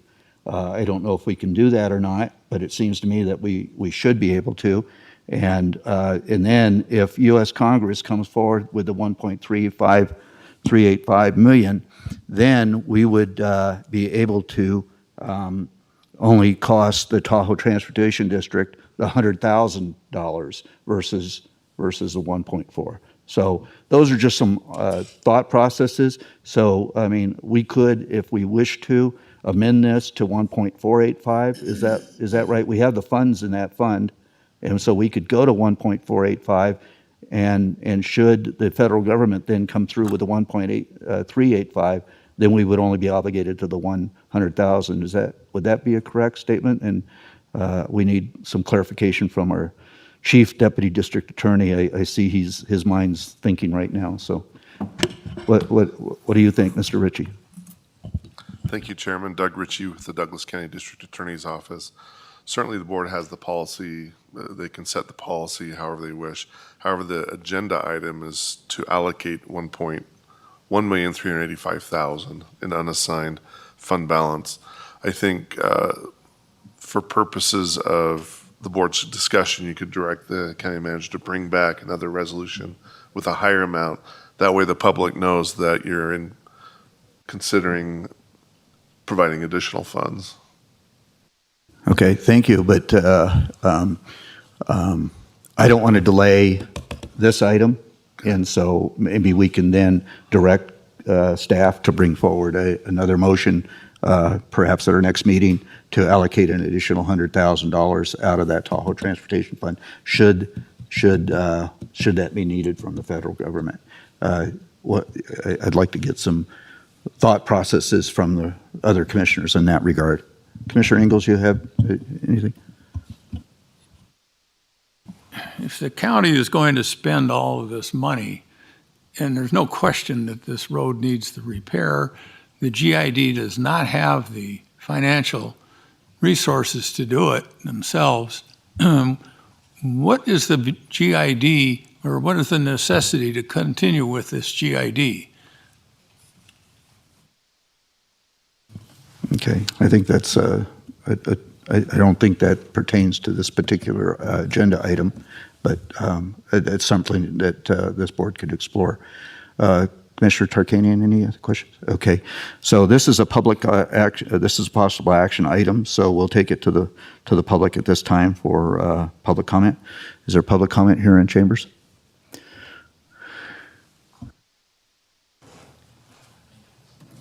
Good morning. Is this on? Thank you.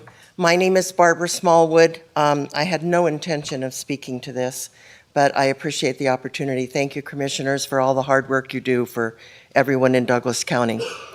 I think setting a precedent of not taking that money from a GID would be very bad.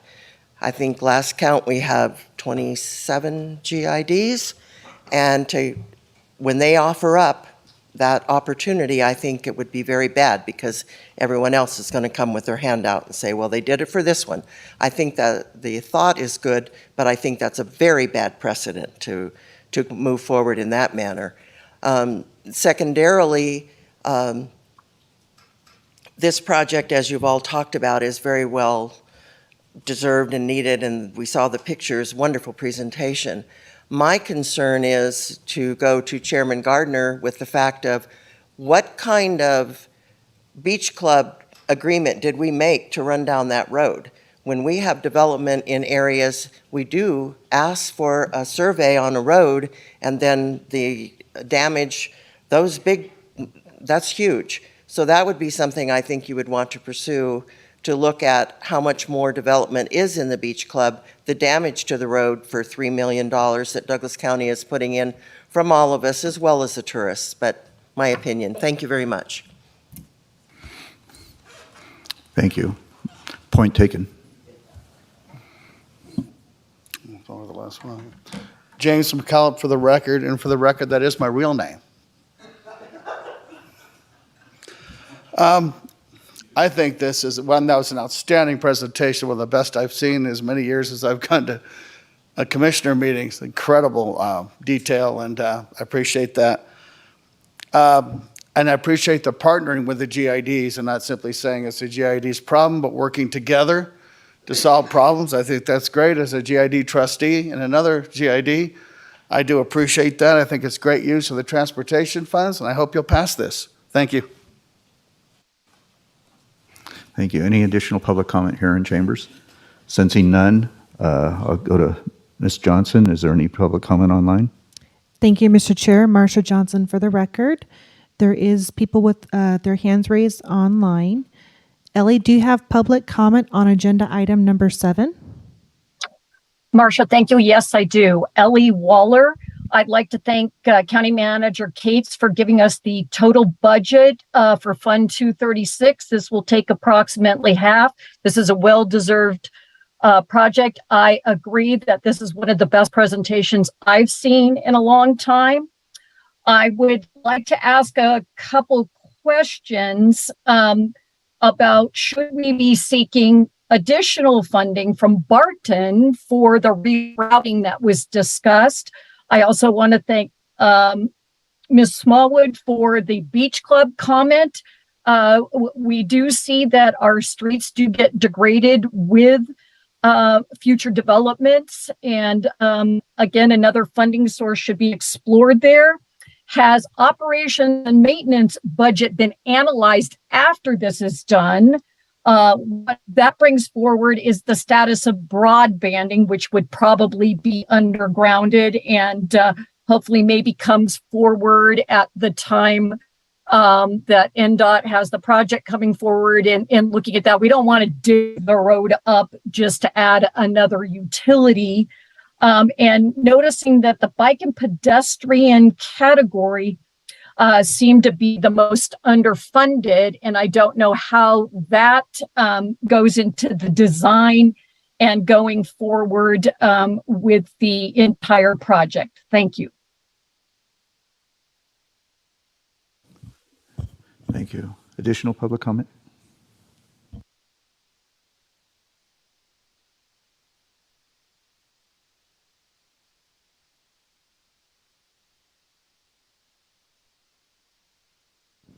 Thank you, Mr. Chair. Marsha Johnson for the record. We do have another person online with their hand raised. Steve, do you have public comment on item number 7? Yes, Ms. Johnson. Good afternoon, Commissioners. Steve DeSheriff for the record on behalf of Tahoe Chamber. I want to commend Ms. Kelly and her team at the Nevada Tahoe Conservation District. The district has actually been a champion for this project for many, many years. And as those of you involved in public infrastructure know, it's a real challenge to put together all of the different funding sources to create a project like this. So thank you, Megan, for your presentation. Thanks to the board for hearing this item today. As Commissioner Rice noted, this road was never properly constructed to begin with. So it used to go to an airport, as Mr. Rice said, that doesn't exist anymore. And the county Beach Club project, it's my understanding, on reconstructing the road, but they are a partner, as are many partners, as Barton will be as they do their development at the former Lakeside site.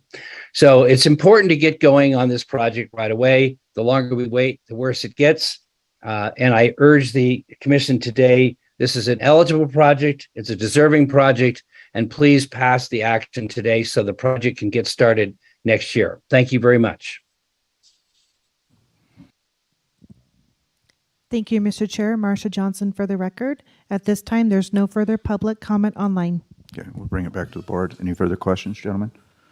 Sensing no further questions, I'll entertain a motion. Mr. Chairman, I move that we adopt Resolution 2022 R-101 as presented. Second. Motion by Commissioner Rice, seconded by Commissioner Tarkanian, to adopt Resolution 2022 R-101 to allocate $1.385 million in unassigned fund balance from Fund 236, Tahoe Douglas Transportation District, to fund the Kale Complete Street Project. Any further discussion? Sensing no further discussion, all those in favor signify by saying aye. Aye. Motion passes 5-0. Megan, thank you so much. I know how much work you've put into this. You've done a great job. Thank you so much. Appreciate it. Okay, very good. Certainly something that needed to be addressed. So, item number 8, for presentation only, introduction of ordinance 2022-1607 and ordinance amending Douglas County Code Chapter 2.26 relating to China Spring Youth Camp by 1, creating an executive committee, 2, renaming the advisory council to advisory board, and 3, changing the membership and duties of the advisory board together with other matters properly relating thereto. And this is the first reading and being presented by County Manager Patrick Cates. Thank you, Mr. Chairman. For the record, Patrick Cates. So I think the summary title of this agenda item explains it pretty well. This request is coming from the China Spring Working Group. It's a NACO-led group that you've been receiving regular updates on. You recently approved a bill draft request for the legislature based on recommendations from that group. This is another one of their recommendations. One of the items that they wanted to look at was the governance of China Spring. The existing ordinance creates an advisory council. That advisory council is somewhat vaguely defined in their duties and the frequency of their meetings. The council still exists. They've been meeting a lot more under the auspices of the working group. I think there was a desire on the part of counties to feel like they had a larger voice in camp governance. And I know Judge Young worked with a subgroup to work on this governance component to bring this back. So basically, the major change is creating an executive committee. That would be composed of a 9th Judicial District Judge, which would be Judge Young currently, as well as a county commissioner, and as well as the chairman of the advisory council, which would be renamed an advisory board. The duties of the advisory board are more clarified and detailed, and who should serve on them as well. With that, it's first reading, but I'm happy to answer any questions if you have any. Gentlemen, questions? Okay. I had a couple of questions. This working group, that's That's been made up. This was designated to put into place about a year and a half ago almost now, and comprises all 16 counties outside of Clark County. Is that correct? For the record, Patrick Cates, that is correct. It was part of an agreement with the Nevada legislature that NACO negotiated on our behalf to establish this working group to work on multiple issues regarding the camp. We've had good participation. I believe all counties, except for Clark. Clark doesn't participate in China Spring. But all counties participating, as well as the various district courts that participate in this as well. So we've had really good, robust conversations, and we've had a lot of meetings, and we're kind of wrapping up. This is one of the last things we had to do, and NACO will be preparing a final report back to the legislature. In the makeup of the executive committee, I believe it was, or the advisory committee board, you mentioned a county commissioner would be appointed to that, to the executive committee or the advisory board? For the record, Patrick Cates, that would be to the executive committee.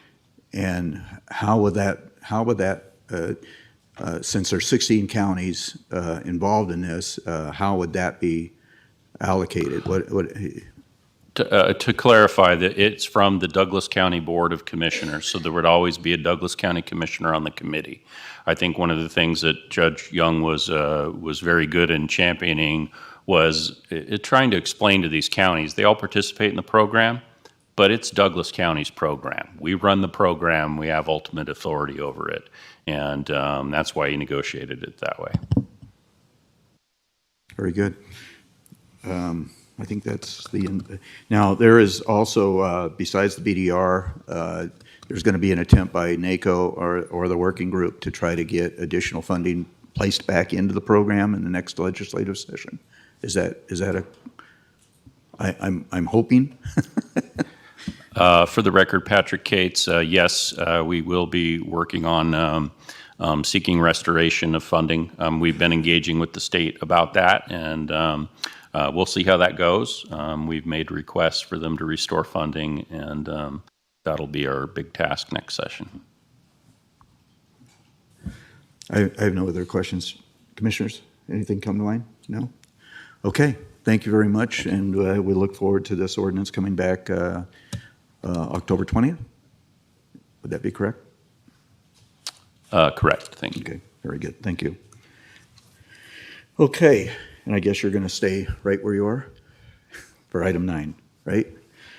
For possible action, discussion on the interlocal agreement for service between Douglas County and the East Fork Fire Protection District for emergency management services pursuant to NRS Chapter 414, including the possible modification or termination of the interlocal agreement and the possibility of creating an emergency management director position, grade D1, $97,157, as high as $145,704 annually, an emergency management coordinator, grade P2, $63,294 to $94,973 annually, an emergency communications manager, grade M2, $88,483 to $132-724, and increasing one accounting specialist position, grade A4, from part-time to full-time for the county to assume responsibility for emergency management pursuant to Chapter 2.24 of the Douglas County Code, being presented by County Manager Patrick Cates. Thank you, Mr. Chairman. I would like to start by thanking East Fork Fire District for the services that they've provided to the county for emergency management. They've served as the emergency manager since 2007 under contract. And I think by and large over that time period, they've added a lot of value to the county. I think the last few years have been a little bit more difficult as we've countered some unusual and more frequent emergencies. And emergency management, the nature of it is changing and evolving. So I do think this is an opportunity to consider going another direction, but I don't want to discount the services that they have given to the county over the years. It's been very valuable. First of all, NRS, and I also wanted to thank, Assistant County Manager Jennifer Davidson. She did most of the work on the staff report as well and a lot of the research. So my thanks to her as well. And she may help me field some questions depending on the nature of your questions. Starting with NRS 414, I just want to make sure the board is clear. Emergency management is defined under statute is a county function. It doesn't automatically fall to the fire district. It's a service that the counties are obligated to provide. And it's really about community mitigation, preparedness, response, and recovery. And key to that is our good policies, training, and exercises. They're critical to exercising those functions. This should not be confused with incident management. So if we have a fire or there is a shooting incident, God forbid, those are incident management. That would fall under East Fork Fire District, Tahoe Douglas Fire, Douglas County Sheriff's Office, depending on the nature of that incident. The emergency management piece is about how we respond as a community. If there's a fire, it has to do with, setting up evacuation centers, making sure that people know where they have to go, providing them those resources on the back end to recover, just to make that distinction from what would be in the normal wheelhouse of a fire district or police department. And if you look at other counties, there's really a lot of variety in how they address their emergency management functions. Some have it as a county function under a county manager. Some use fire districts, some use police departments. So there's no one way to organize it. As I said, East Fork has been providing emergency management services to the county since 2007. It was done in-house prior to that. We had a department director that was responsible for emergency management. As I said, the last few years have been somewhat challenging. We've had an increase in emergencies. Currently, a lot of our emergency management plans are out of date. The overall emergency management plan for the county is over a decade out of date. Training has been limited.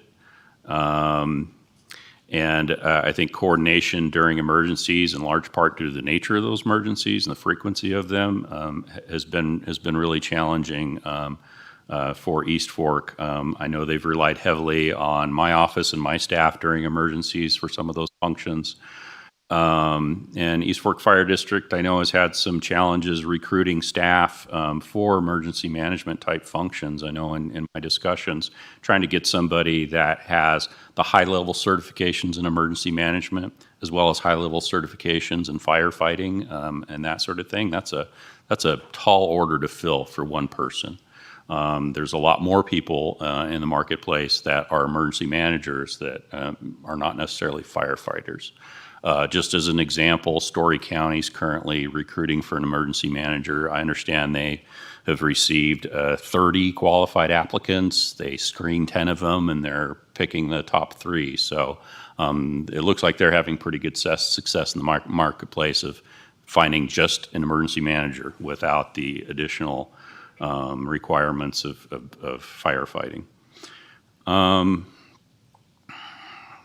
Just in terms of the more frequency of events that we've been having in 2021 alone, we opened evacuation centers in 4 different times in this county to respond to different events. I spoke a little bit about the evolving nature of emergency management. It's really an opportunity to look to the future. There's really increased scope and demand on emergency management. It's more than just your traditional fires, floods, that sort of thing. Public health emergencies, COVID was a huge emergency management event for us, and one that was not traditional, one that we're not used to.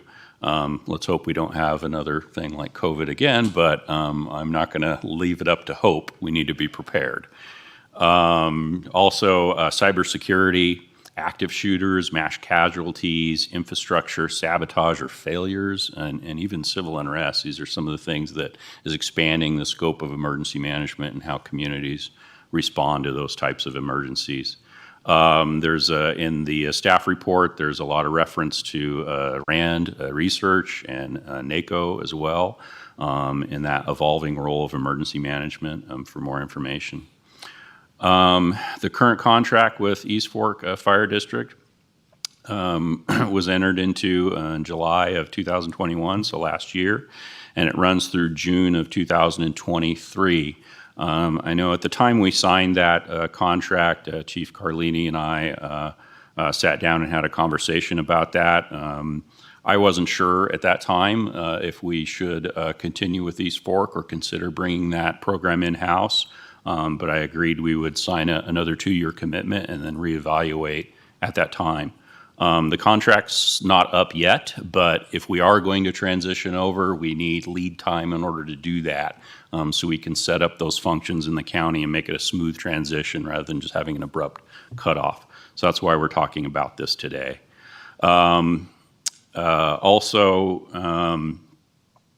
We have the new grants administrator that you approved last budget cycle. That's really been a boon for us. We have made a lot of progress on securing grant funding and doing that in a more professional manner. And I know there's a lot of opportunity with emergency management funds. We are pulling in grant funds now, but I think using our grant administrator, we'll be able to leverage that with more funding in the future.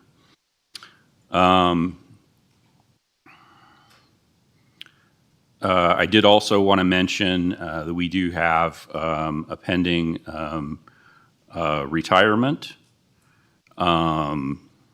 Sorry, I lost my place in my notes here. Just give me 1 second here.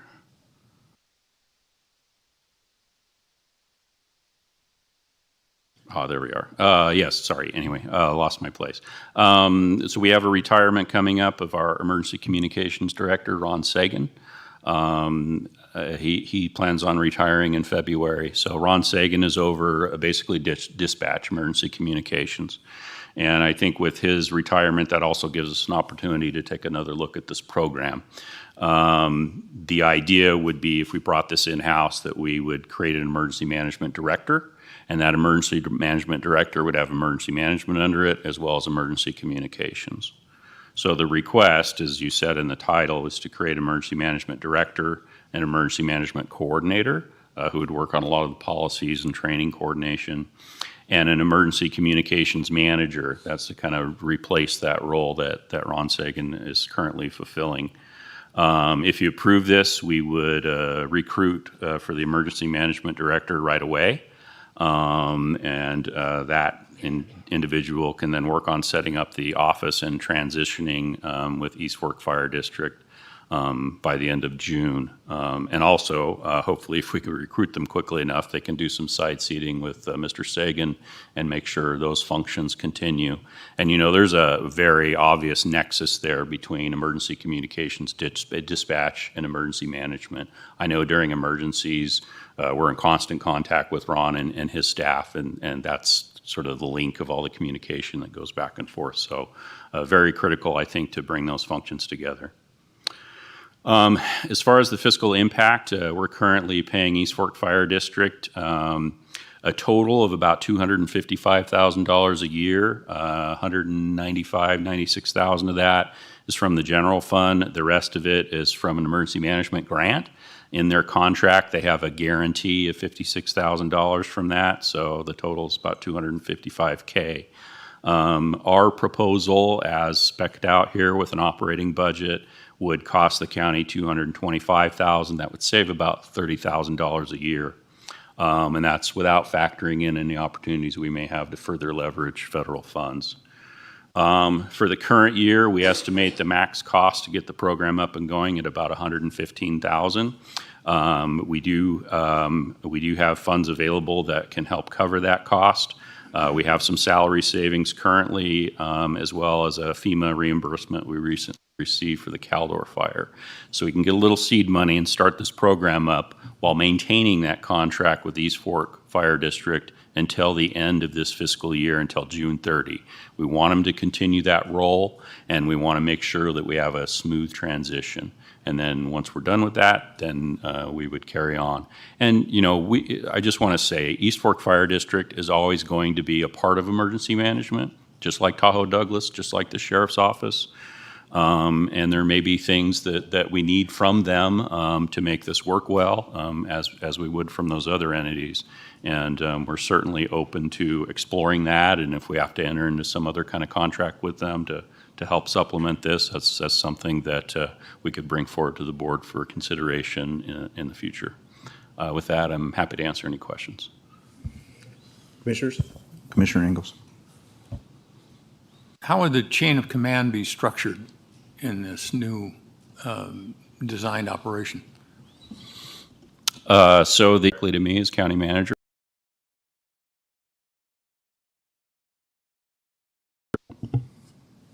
Does he have any chain of command to East Fork Fire or sheriffs? For the record, Patrick Cates, in terms of chain of command, no. But the emergency manager has a coordination role. So in an emergency management plan, it may say East Fork performs these duties, the sheriff's office performs these duties, and the emergency manager would have authority to coordinate with them to make sure those functions get fulfilled. What about sheriffs? Same thing. It's a coordinating role, and it looks like Ms. Davidson may have some things she'd like to add to that.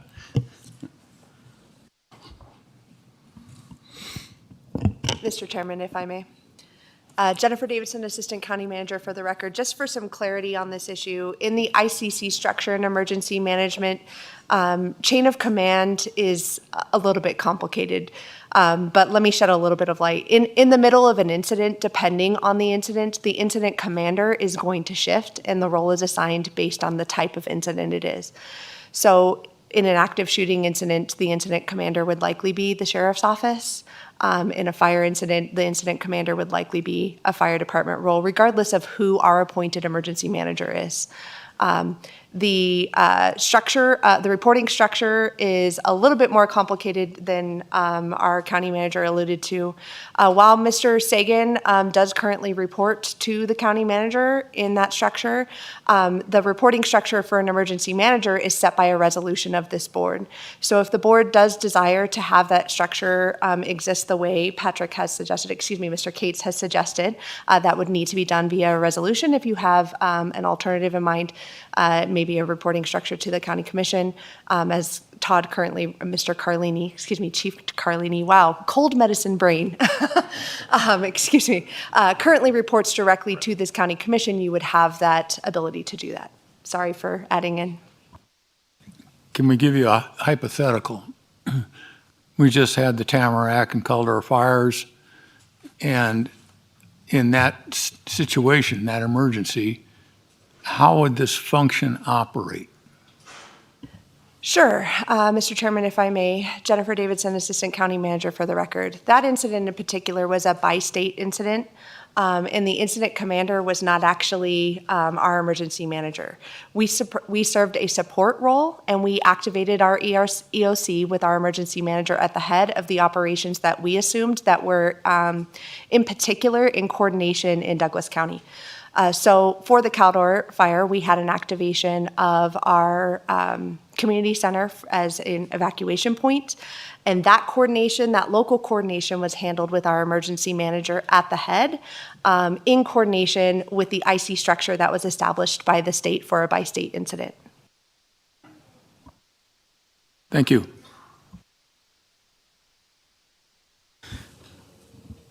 Commissioner Turkanian? Commissioner Nosed? Commissioner Rice? Sir.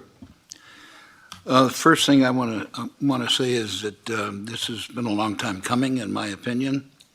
Having a bit of a background in law enforcement and emergency management, I'm glad to see this coming back under our roof. Chief Carlini has done a magnificent job, in my opinion. He runs East Fork Fire quite well, and having the additional task of being emergency manager doesn't seem fair to me, because that role is succinctly different than being the chief of anything. The chief of the fire department needs to be the chief of the fire department. The sheriff needs to be the chief of the sheriff department. And these agencies have to be able to coordinate with each other. And sometimes that's more difficult without having a third party handling the coordination. Where I came from, I know we're not in California, don't quote California law to me, but which I would never do. Thank you very much. I like the NRS. However, we had routine desktop training. We had areas in the city that had nuclear reactors, and we would have training regarding what we would do if one of those failed. Training in flood, famine, fire, nothing personal. And I would like to see that here. Chief Carlini has been very, very busy running his fire department, and I would like to see the onus put on someone who has no lateral responsibilities. I'm very much in favor of this movement. And I want to say I have had people call me and wanting to know if this is a power grab by the county manager. Who wants it, number one? And number two, no, it is not a power grab. And the fire department is not going to, East Fork Fire is not going to suffer, as far as I can see, from the loss of this contract. I really hope that the spirit in which this is brought forward doesn't get, I can't say bastardized, we're in a public meeting, but I hope that it stays as pure in its intent as it is meant to be. Now that I've stuck my foot in it, thank you. Okay, very good. And I share Commissioner Rice's feelings regarding having the opportunity to take in the opportunity to bring this under roof. And I appreciate the opportunity to do so with some lead time. So that I think that's important. So with that being said, this is an action item. So I'll go to public. Oh, okay, Commissioner Ingalls. How does Tahoe Douglas fit into this? For the record, Patrick Cates. So Tahoe Douglas is a partner in emergency management. They're obviously dealing with fire response and things that are under their purview. I would say that East Fork would have a similar role going forward. So it's coordinating with them. I mean, one of the things that we can do is make sure that they have the training and equipment they need to support emergency management functions as well. So this position would coordinate all three entities? Yes, as well as other entities, private entities in the community, the hospital, nonprofit groups, et cetera. Yep. Thank you. Go to public comment. Is there any public comment here in chambers?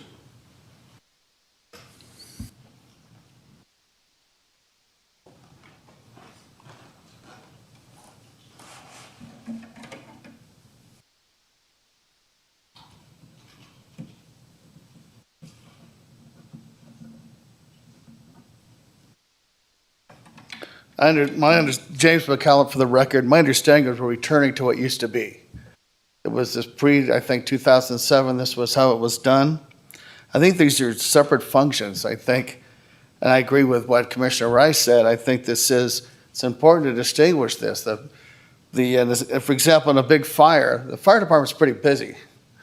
So we often center the efforts on the, for example, evacuations, the community center, which is run by the county anyway. So it seems like this is just a better division of labor. The only thing I would caution about is this transition taking place in June, which is fire season, and that be taken into account and make sure that it's a smooth transition. Thank you. Any additional comments? Seeing none here, Ms. Johnson, is there any public comment online? Thank you, Mr. Chair. Marsha Johnson for the record. At this time, there's no public comment online. Okay, bring it back to the board. Possible action? Gentlemen, I'll entertain a motion. You don't want to read that, do you? I do not want So, as presented. Okay.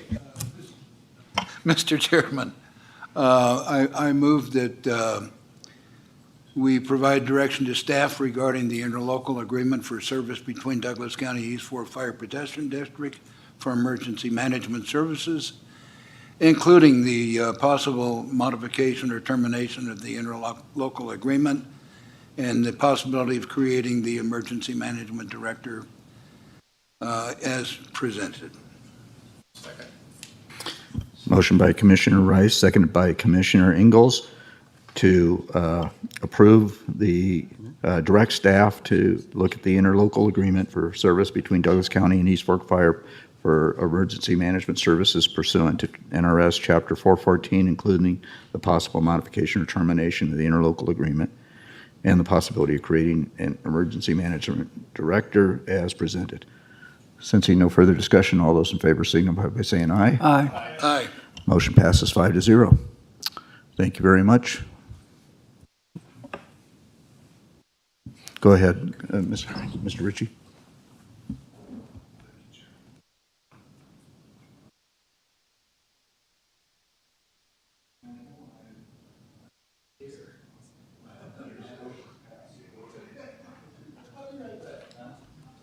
Okay, we're going to take a... Mr. Chairman? Yes. I think the motion may need some clarification. Okay.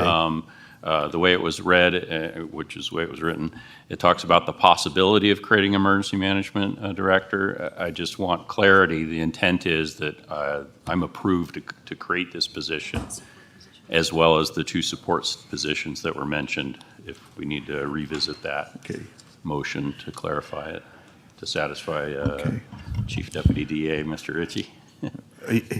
And I was questioning that actually myself when we were reading that.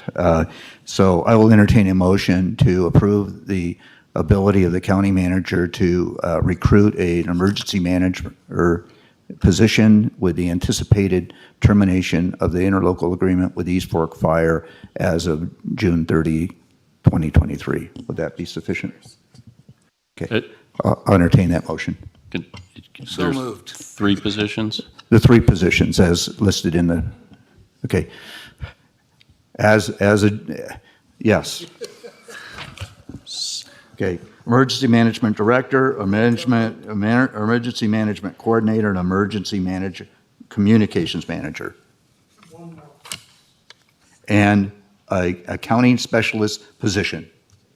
Okay. So moved. Second. Okay. All those in favor signify by saying aye. Aye. Passes 5-0. And now we're going to take a break. Can we return at, say, it's 12:09 right now? Can we return at, say, 12:15? 12:15. Okay. Quick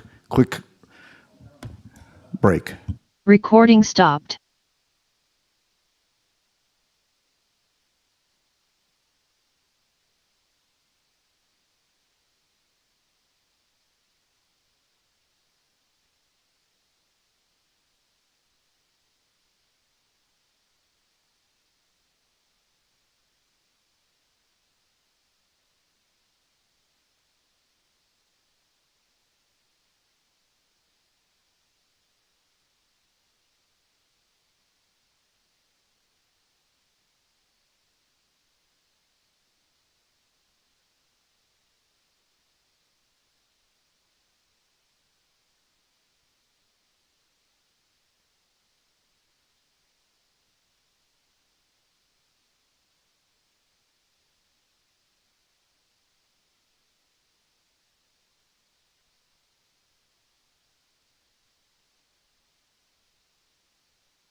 Recording in progress.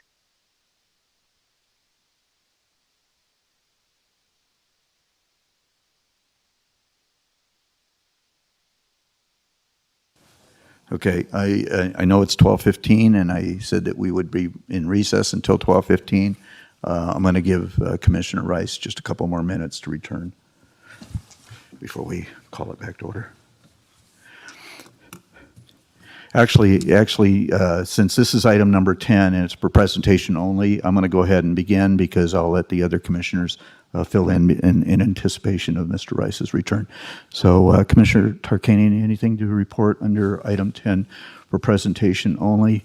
Reports, updates from county commission members concerning the various boards and/or commissions that they may be a member of or a liaison to, or meeting functions they've attended. Nothing? Okay, Commissioner Nosat. Commissioner Ingalls. Would you like to give a brief announcement about the meeting coming up at the lake? Yes, that's on my notes to do that, but we can do that now if you wish. I don't have any problem. So I'll go ahead and give my report. We do have, and it's important for the community to understand, we have a special meeting of the Board of Commissioners coming up next Thursday, October the 13th, in the Tahoe Township, actually at the Hard Rock Casino and Resort in the Revolution Room. The meeting will start at 10 a.m. It will also be on YouTube, and Zoom will be available also for those who wish to participate via that platform. And it's my understanding also that parking will be validated for that event as well. Is that a correct statement, Mr. Cates? Okay.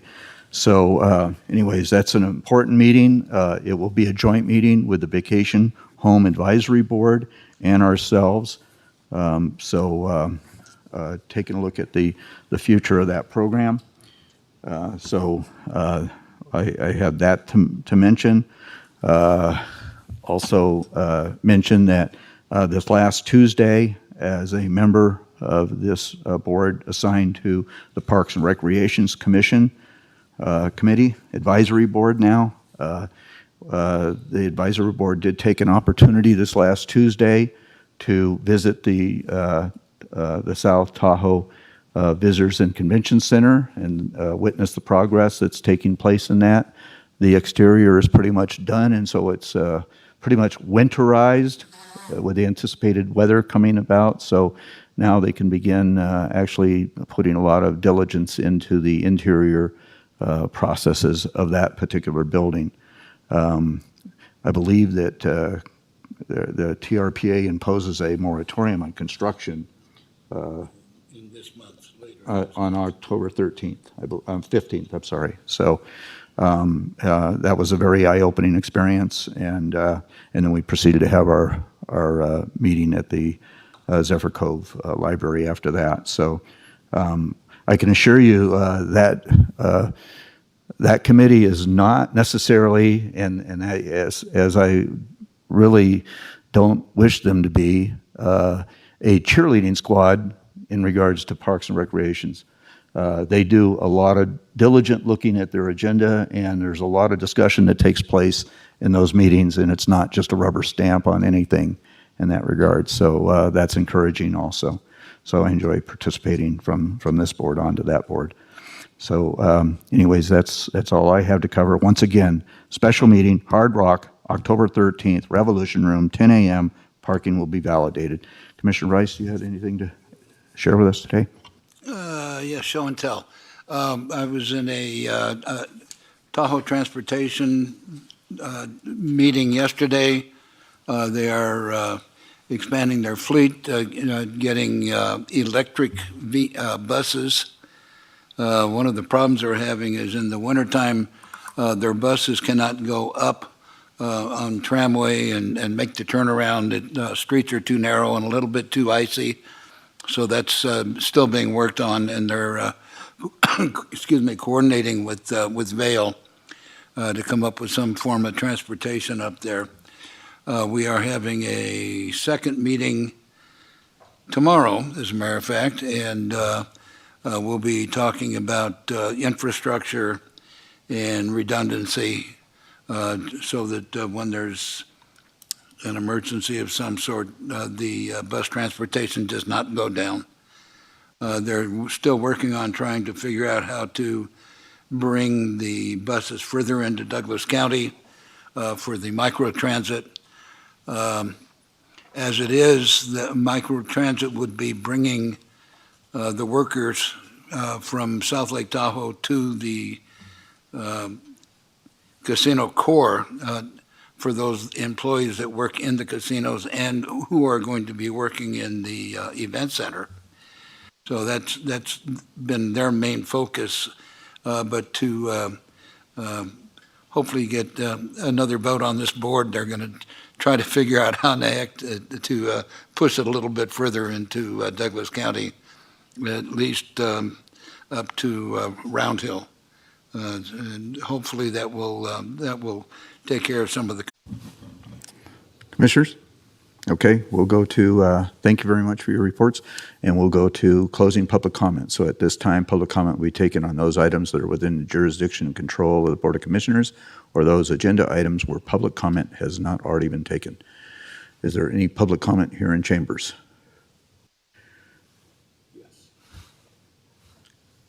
We'll wait just a second so we can allow the public, and then I'll come back to you, okay? Commissioner Ingles? Okay. Ms. Johnson, is there any public comment? Thank you, Mr. Chair. Marsha Johnson for the record. At this time, I do have one person online who have indicated they would like to provide public comment. Ellie, do you have closing public comment?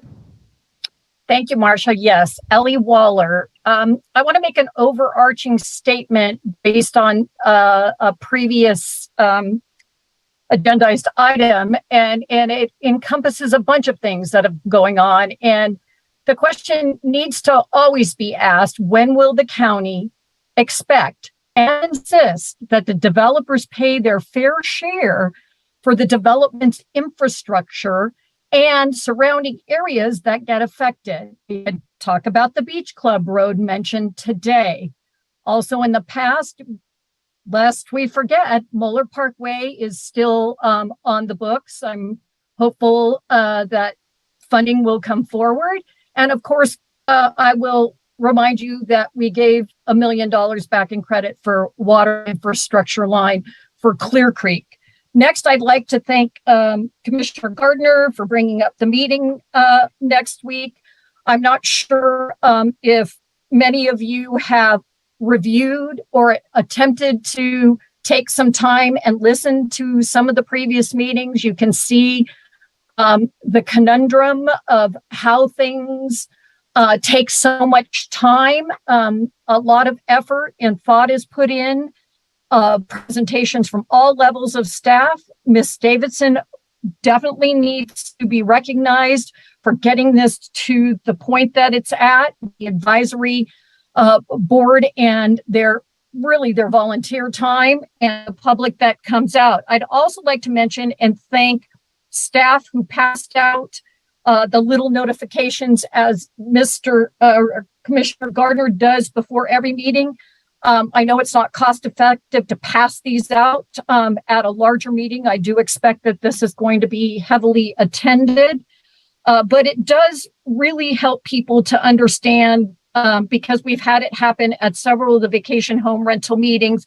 The hand clapping and the cheering is very disruptive. And me as a member of the public have chastised those people in my public comments at those meetings, because it is disruptive to me as well as to anybody trying to listen and the board members trying to make decisions. So I really would like at the beginning of that meeting, for the way at least it was stated in the handout that I'm holding right here in front of me, is the chairperson may direct individuals who are being disruptive to leave the meeting. The willful disruption of a public meeting is a violation of Nevada law, misdemeanor NRS 203.090.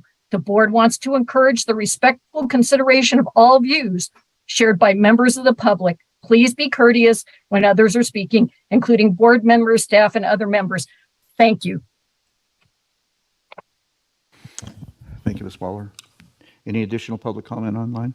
Thank you, Mr. Chair. Marsha Johnson for the record. At this time, there's no additional public comment online. Ms. Waller, I appreciate you bringing that up, and yes, I intend to make a statement at the beginning of that meeting in regards to exactly what you just indicated in regards to NRS 203.090. So thank you for the reminder. And Commissioner Ingles, you had to. The financial news this morning that was being presented,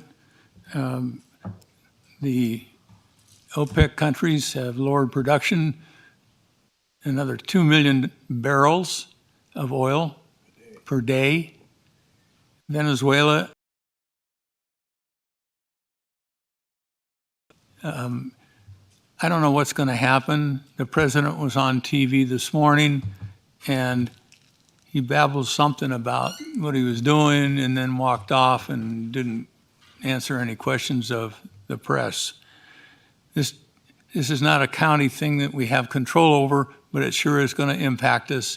And the financial spokespeople on TV were all forecasting over $100 a barrel by the end of the year. So hang on. Commissioner Novosad. Just put that strategic reserve into perspective. It was originally meant to put a billion barrels into that, and that was 40 years ago. That was the objective 40 years ago. We got up to 800 million.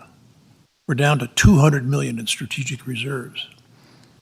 I don't know how much you think we can cover in strategic reserves, but you better think about it. Thank you. Additional? Seeing none, we adjourn the meeting. Thank you very much. Recording stopped.